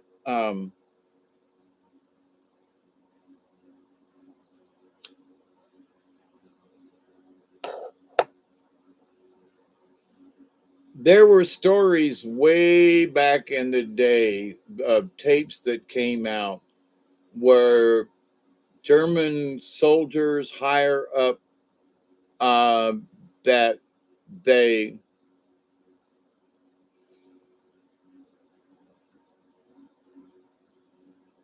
degraded Jews to the point of sexually abusing them multiple times with just whatever, and then killing them and cooking them and having them for dinner after the orgy or whatever, and so forth. And they ate the liver, very graphic. And that if you did not partake, you were literally just shot, like pull out a Luger and bang, you're dead. Now, I learned about this many years ago, long before the internet was the internet like it is now. But the idea of eating the lesser, ha ha ha, these stupid Jews, I can eat their heart. It's mine. Just okay. That's some really crazy shit, and I would never want to go there. But uh, there are folks who would do things that you would just not believe, and ain't going to go into the stories. It might relate to somebody that I might not be aware of. So, but there are some kinky folk out there, and some of it is harmless, sexual type playfulness, whatever. But some folks are take it way beyond, two people's consent. Uh, you know, there are some people now, project, whether or not you call it adrenochrome, there are folks, and I'm going to use running as an example. But a lot of friends of mine over the years, oh my God, here I go talking about my friends again, who do a lot of running, and they all talk about the runner's high, that you get to a point where it's almost like you get exhausted and then you catch that second wind and you feel like you could run forever, the runner's high. And different people describe it in different ways, but it's there, right? Otherwise, why do people run so much, right? What good does it do them, really? But so anyway, they're addicted to running. The high that they get when whatever happens to them. So in certain sexual deviance, the fact that they're there and oh my God, there are gentlemen who like to be whipped. Whoop me, please. Make me lick your feet. Okay. So the madam and the thing, but there are women who like to be dominated as well. But the idea that the man somehow it's this kinky thing. Okay, I don't want to do it, but there are those folks who like get off on it. But is it the adrenochrome? Is it there's something that triggers whatever the event is? Okay, uh, whether eating souls or eating children or whatever. The idea, though, that there is something in the action of it, the act of it, that is thrilling or exciting or something, but because I never met a reptilian I didn't know. So, but can I vouch for the adrenochrome and all that kind of stuff? No. But I've watched people's behavior over my 69 and a half years. And there are things that people will do that just because they just like to do it. They like to play bingo or they like to play Scrabble or they like to gamble at the slots or whatever it is something that gets them up here, that clicks them to make them want to do it. Kosher meat killing makes the meat less taste different. Yeah, it does. Because the kosher meat is also grown differently. Okay. It ain't just the killing, it's how they grow the meat before. Yeah, deer hunting's good, but I mean, there are folks who just like to kill them, period. Not cook them, eat them, share them, or anything.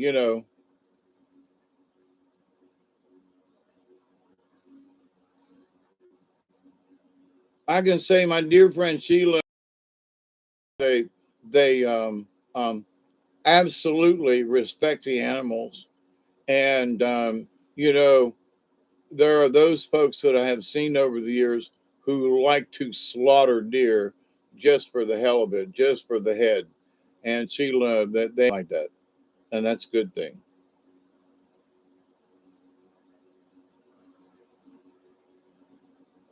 Yeah, the child meat and McDonald's and everything. I quit eating at McDonald's long before that, but because it tastes like freaking cardboard to me. I quit eating hamburger actually, ground meat or something. Um, My favorite place to eat out is Arby's. Why? Because you can see them slice the beef. Okay. You can see them put it on. It ain't a bunch of crumbled up something that is a patty that goes on a burger. Okay.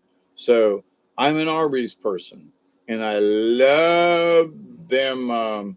They call them heroes, gyros, the GYRO, Greek. And at times some of the Arby's actually have goat meat, which was the original recipe for this Greek dish. Oh, there's another one that popped in. I missed this one.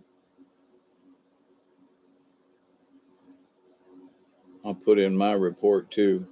Wow, we're getting more whatevers.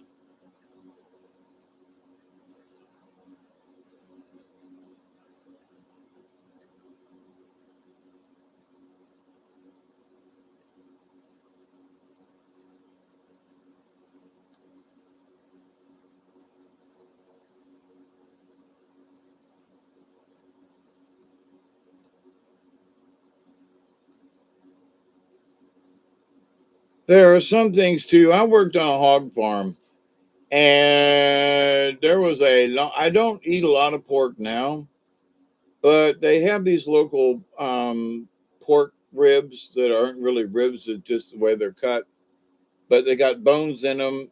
They're mostly fat actually, but Duggar loves them. And so, and I get at a good cheap price, and yeah, I'll munch on them a little bit, little barbecued pork, but Duggar gets most of, well, he does, he gets all of the bone, you know, but anyway, but yeah, just working with pigs is just like, I don't know, being around cows and stuff. Maybe it's because they mosey around, and I don't eat a lot of chicken either where I used to because of how they raise them around here. Just don't want chicken. Once in a while, my friend had caught some fish, and I had a showing up Southern style hush puppies and fried fish. And oh my God, it was good. Yep, live off the land most of the time. Yep. I want to get back to fishing again, but and I guess I'm just going to have to leave Duggar here, as much as I like taking him, but I can't deal with him and fishing poles. That just ain't going to work. But it ain't always about fishing for me. Although I like to fish, but mostly catch and release the last few years, and hate bacon.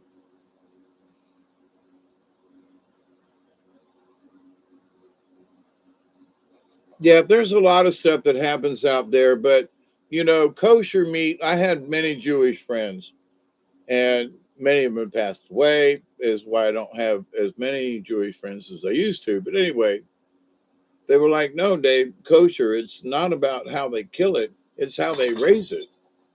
You just can't feed this. If it's a goat, well, then no, you can't just raise it anyway. No, if it's a this, no, you can't just raise it any. So it's raising it as well as killing it. So,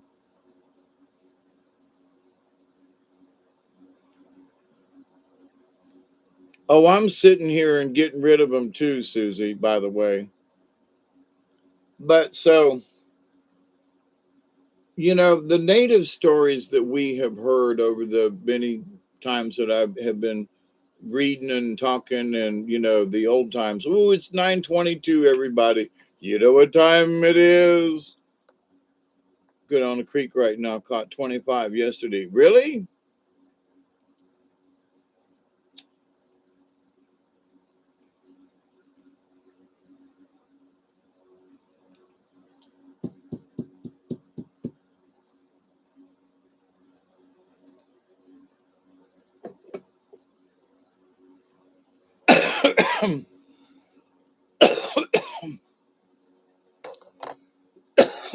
Now, one of the things when I was growing up as a Boy Scout, they used to have these different competitions at the Boy Scout jamborees and stuff. And one of them that I dearly loved was you had a Zebco 202, which I still is one of my favorite rods and reels. A 404 is a little better, but still, because open faced, I always get the damn things tangled. But anyway, so it was a competition. They put a rubber weight on the end of your line, and they put a tire out there in the field, and you stand behind a line and you cast. And how many times you actually hit the tire, bounce off, or whatever, and you get points for accuracy. Well, for me, the catching the fish is always cool, but if you can't get that lure where you want it to go, kind of thing, and you're casting all over the damn place, you might still catch fish, but for me, it was always the art of casting. So for me, fishing ain't just about catching the fish. It's about going somewhere and getting that that lure right up underneath that low hanging limb without getting hung up. And if a fish strikes at it, well, that's even better. But just getting it there, without getting it tangled. So for me, that has become the game. As it were. What are we getting together and eating?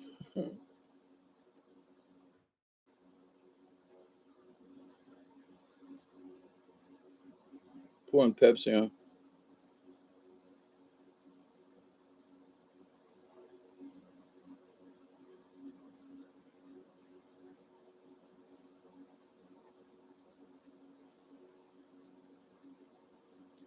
Yeah, it's about cloven hooves. But anyway, but to the point, um, see, if I talk about this, and everybody will know who I'm talking about. If I say, well, my other neighbor years ago, oh, well, it ain't Sheila. It must be the other guy or girl, or, oh, God, here we go with the privacy thing, right? There's somebody in the neighborhood. I'm glad to figure out how to tell these stories without being, and I didn't realize I was being, well, my neighbor over here, oh, crap, there I go again. So, not Sheila, but the other neighbor. Uh, that's being specific, right? But, there were a lot of people back then that raised a couple of hogs in the backyard. Well, he was raising hogs. We were raising rabbits and chickens and stuff here. And it was almost like a competition of stuff we were raising. Well, I got divorced, and uh, his literally foul, he was raising a lot of different kinds of chickens, so his foul behavior, raising all these birds dropped down significantly.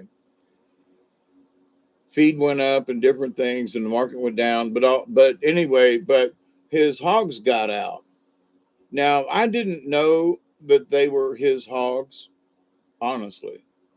But it was like I kind of assumed they were somebody's nearby, because they looked like store-bought pigs and not wild pigs.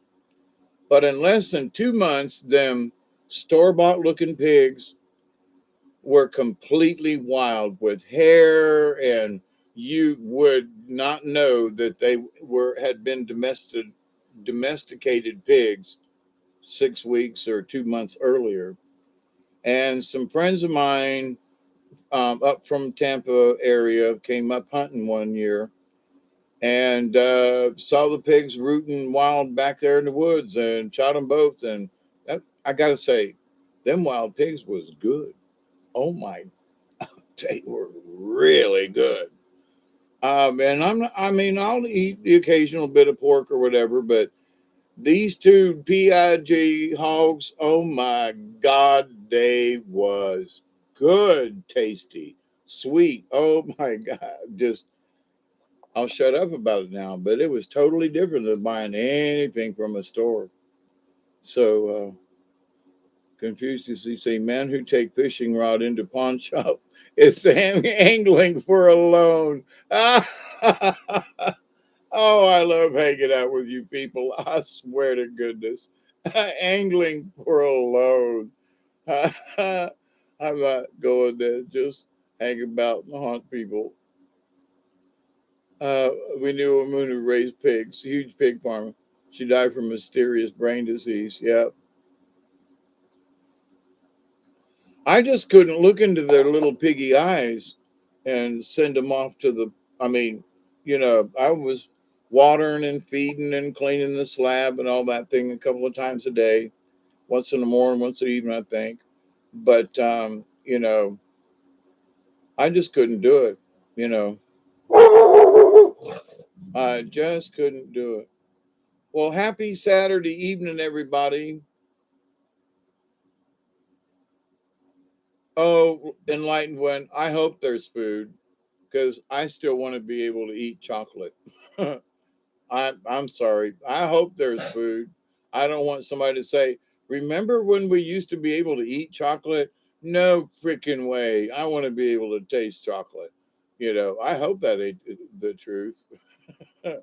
Anyway, chocolate. It's Sunday there already? Yeah, not quite here. It's 9:29 p.m. on a Saturday evening. I'm on here early and hanging out with y'all. It's lovely.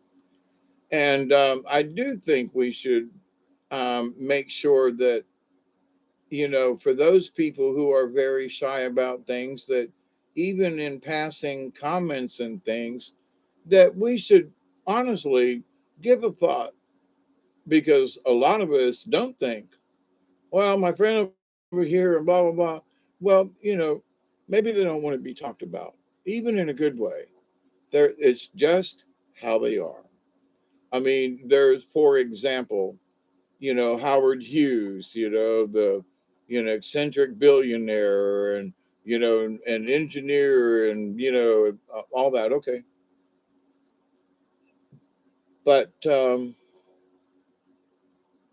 it's just the way he was. Okay. Was it bad, or was there anything? No, but he was eccentric in that way, and he didn't want certain things. So we just should consider that in our everyday thing. And maybe we are inadvertently saying something actually may be harmless, but someone else's point of view, well, what are you doing talking about me at all?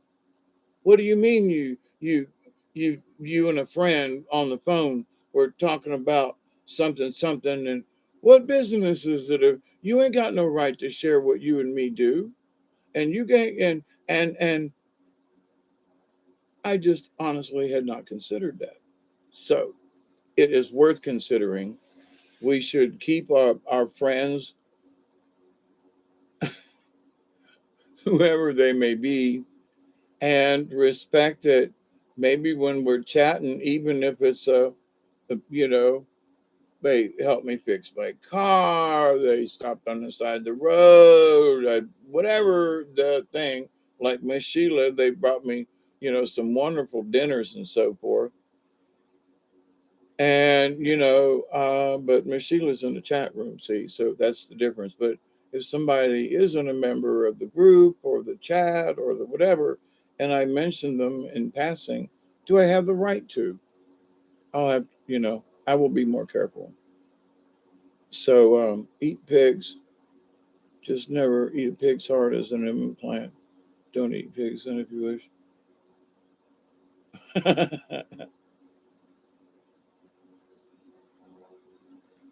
uh, we all be going, sweet, piggy, piggy, piggy, sweet, and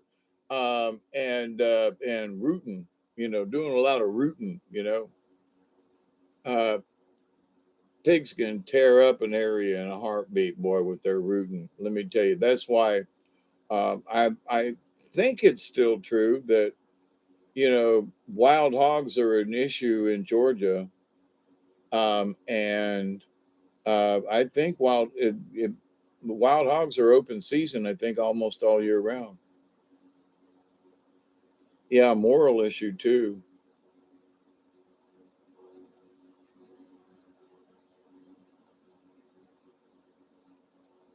Yeah, if you get the heart from the pig, do you also get the ham?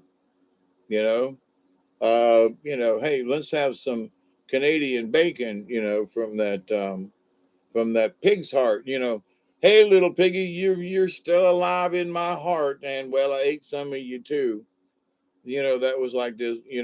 City slicker goes up to this, family out in the country, and he goes up to the porch, and he's sitting there, and he looks out there on the side of the yard, and he sees a bunch of three-legged pigs.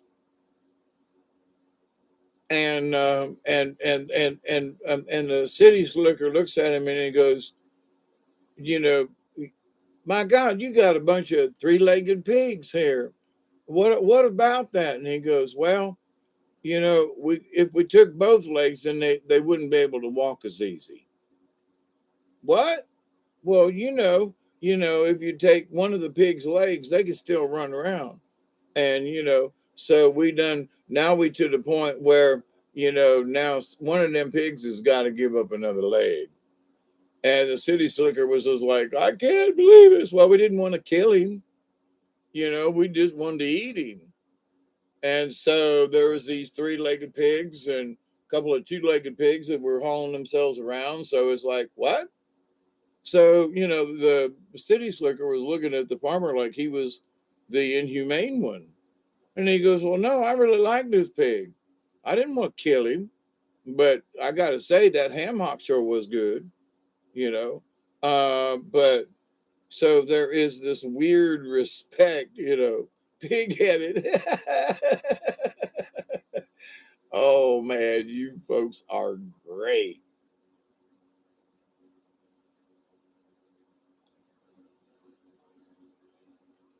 Yeah, you get a taste for grubs. Okay, you know, wow, I have this, I think I think I want to eat a worm. Let me go out and root in the yard.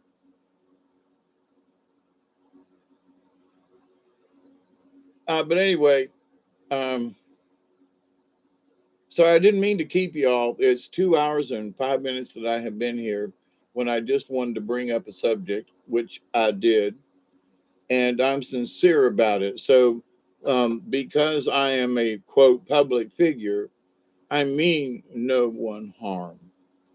Because of all the things that I go by is to do no harm. So if something that I've done inadvertently may have caused discomfort or in someone else, now I can't just toss this in someone else's opinion. I have harmed them. And I don't mean that to be rude. I just, holy crap, I didn't know, right? So if you can understand something and do nothing about it, then that's just being downright rude and dishonorable, disrespectful, and just a cad. So, in my humble opinion, from this point forward, I will do my best to make sure that, in current events or whatever, in my discussions about people or friends or neighbors or what else, is that, I am more careful because other people are watching and listening and they may get the wrong idea. And I don't mean that at all. So, but with that said, I want everybody to have a great evening. I was gonna go eat supper and then come on, but now I'm hungry because it's been 2 hours and 7 minutes later. And harvest, okay, yeah, there's oh yeah, that pig farm business up there, that was some nasty business. And listen, there are still weird people doing weird things. And I want to say this about the satanic part of it. Um, the satanic part of this, there are creatures that are hybrids. For those of you who watch Dante and the Cause, they're cats or chats and hue cats. They're human hybrids and hybrid hybrids. So, but they're here, and so they are, they've got their appetites, and they're literally animals. Absolutely, Ruth Ann. It's good to have you in here, and thank you for the laughs. You know, um, I'll be thinking of the Phil harmonic all evening. But anyway, thanks for the laughs, everybody. Honestly, but um, I want you to understand that this idea of satanic ritual may be more than Satan. The Saturday night. Who was it? Satan. Uh the Dana Carvey when he did the thing. But anyway, church lady. So, but that some of these things are quote people calling Satan related is actually alien nasty beasts that in a human form, and they're just being who they are, satanic or otherwise, they're just being who they are. So that doesn't make it any better, but the idea that they're worshiping this Satan there, yeah, Jim Carrey is kind of freaky about that. Yeah, there's just some weird stuff. I I don't know personally, but it changed my opinion of him drastically after seeing certain things. And I was like, now that's not funny. When he was making fun of it, I thought to myself, you know what? He's making fun of it. But for those of us who understand some, that's not that kind of funny ain't funny. And for those folks who just, oh, and see, that's one reason why I quit watching The Simpsons. I haven't watched an episode of The Simpsons and I can't remember how long. And Family Guy and some of them, there's symbolism in there. I just like, I don't have to watch this. I don't have to watch the innuendos and, gay this and gay that and gay in a cartoon. Sorry. But if it's an adult cartoon, then say it's an adult cartoon and don't put it on broadcast television and assume that little kids can sit and watch it. Wrong, right? That's what they're doing. I don't care if they do it in a cartoon, but they should not sell it as a family cartoon. Eh. So, Family Guy and a couple of them, I'm sorry, they were funny in the beginning, but there's so much stuff that's just, why did you put that in there? Why do you think that's funny? It's not funny to me, but there are people in the business who think that kind of stuff is funny. Now, don't you find that a little creepy? Little boys talking gay and this and the whole kind of stuff. And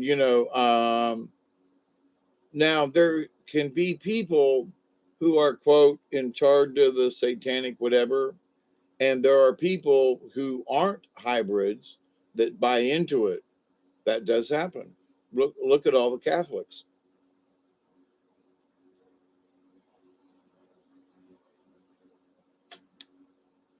Some of the Catholic rituals, I grew up as a Catholic, are very, very, very similar to the satanic rituals and the Black Mass and other things that when I re, when I left the Catholic Church in 1970, I went the opposite direction.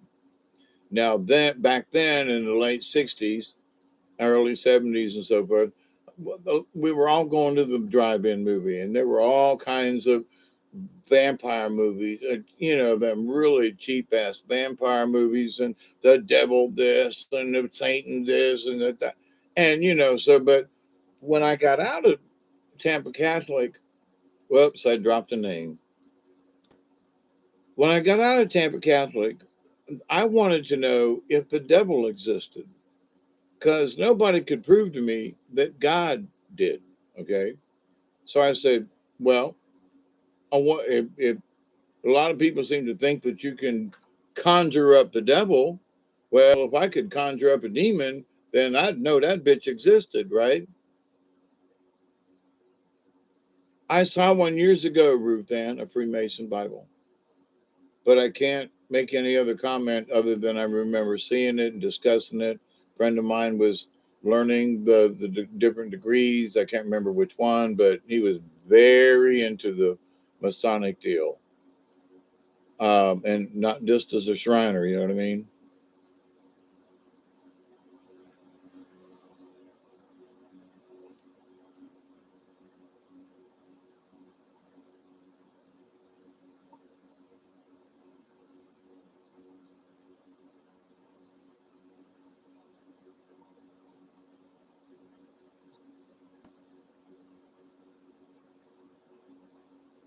Like the Bolsheviks.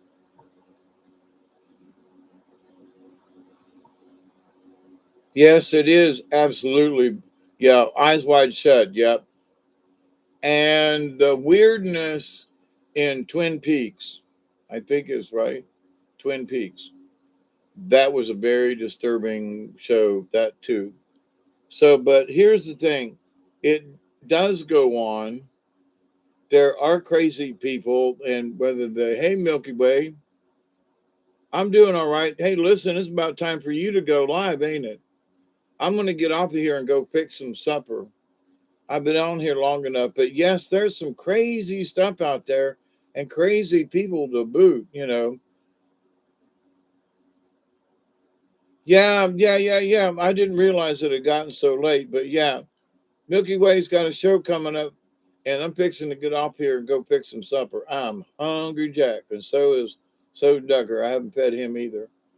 So y'all be safe, and I love you all. Good, have a good show tonight, Robert, and everybody. Richard, thank you all for your Ruth Ann. Drop in anytime. I love having you around.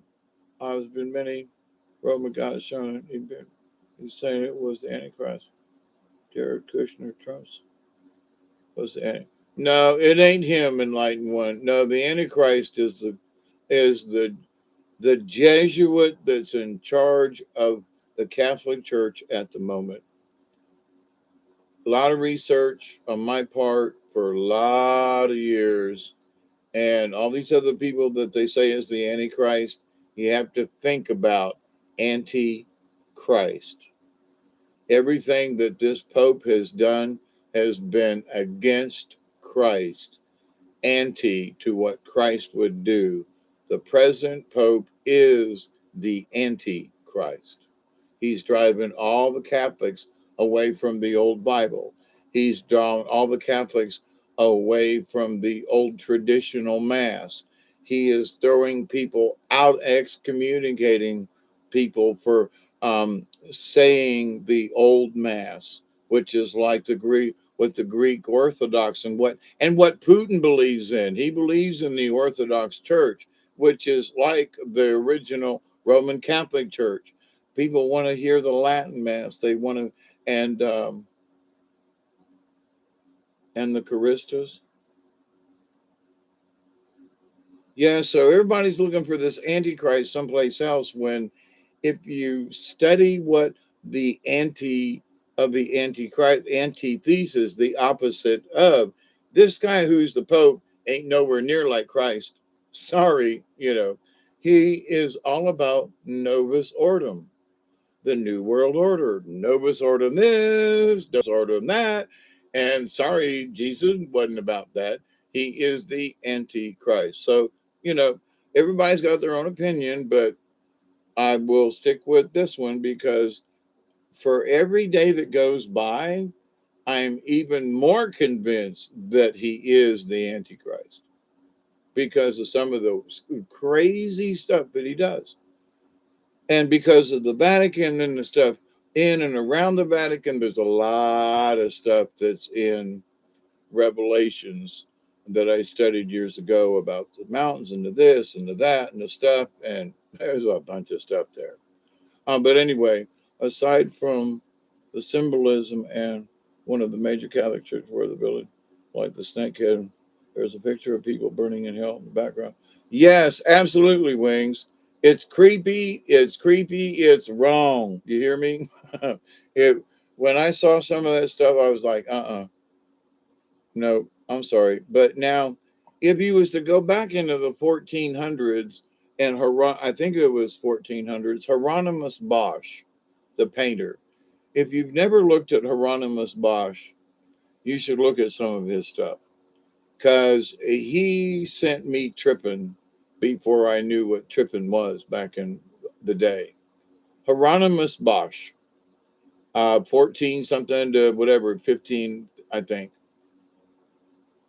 But some would say that guy's head was possessed by demons or that somehow something. So, but to the point though, uh, is it demonic or does it show that men's mind, their imaginations and the things, or are some of these things representative of the evil side of stuff? I'm just saying. But um, and I don't know where Hieronymus Bosch fits into this. But anyway, yeah, and I don't want to be in um, conflict with Soul Tribe neither, my dear friend Robert. But so, and I can say that. and it's okay because they said it when he was here. So, um, Richard Dad too. His art was later Gators. Don't remember reading Jesus told him to do that. To do what? Come from the modern church. At the actions, not so much the person. Well, Ruth Ann, one of the things, and I will close, one of the things about the Antichrist is that, everybody's going to think he's doing like the right thing. But, there's nothing wrong with going and talking to the Muslim leaders, nothing like it. But when the Pope, like, invites a Muslim to perform a ceremony in the Vatican, not so much. I mean, there are certain things and certain stuff this Pope has done. And the quote, the thing about peace and whatever, well, for those people who think the Vatican is holy, he has desecrated the holiness of the Vatican itself by having these other people come in, these other religions, and perform their ceremonies in the sacred temple. What? And so it's blasphemy, it's heresy, it's like, so, but on the outside, he's the man of peace. He's bringing people together. He is joining the entire world to Novus Ordum, to the new world order. Welcome. And the Pope and the Vatican welcomes you in. Now, I'm saying this because this is what the traditional Catholics are saying about him. This ain't Dave's point of view. This is millions of other Catholics feel this way about this guy. Okay. I, and I have felt this way for a long time, but now other people are getting what I have, me and my little closet thinking and in discussions over the years. I've told people he's the Antichrist. Now there are Catholics going, he is the Antichrist. He's got to be. you know, Look what he's doing. So, my dear friends, I love you all. I'm going to go eat. And, Milky Way's got a show. I don't know what his show is. He could have said, right? But it's coming on at about 10 in about, 8 minutes. But thank you. New World Order is just repackaged. Yeah, thank you.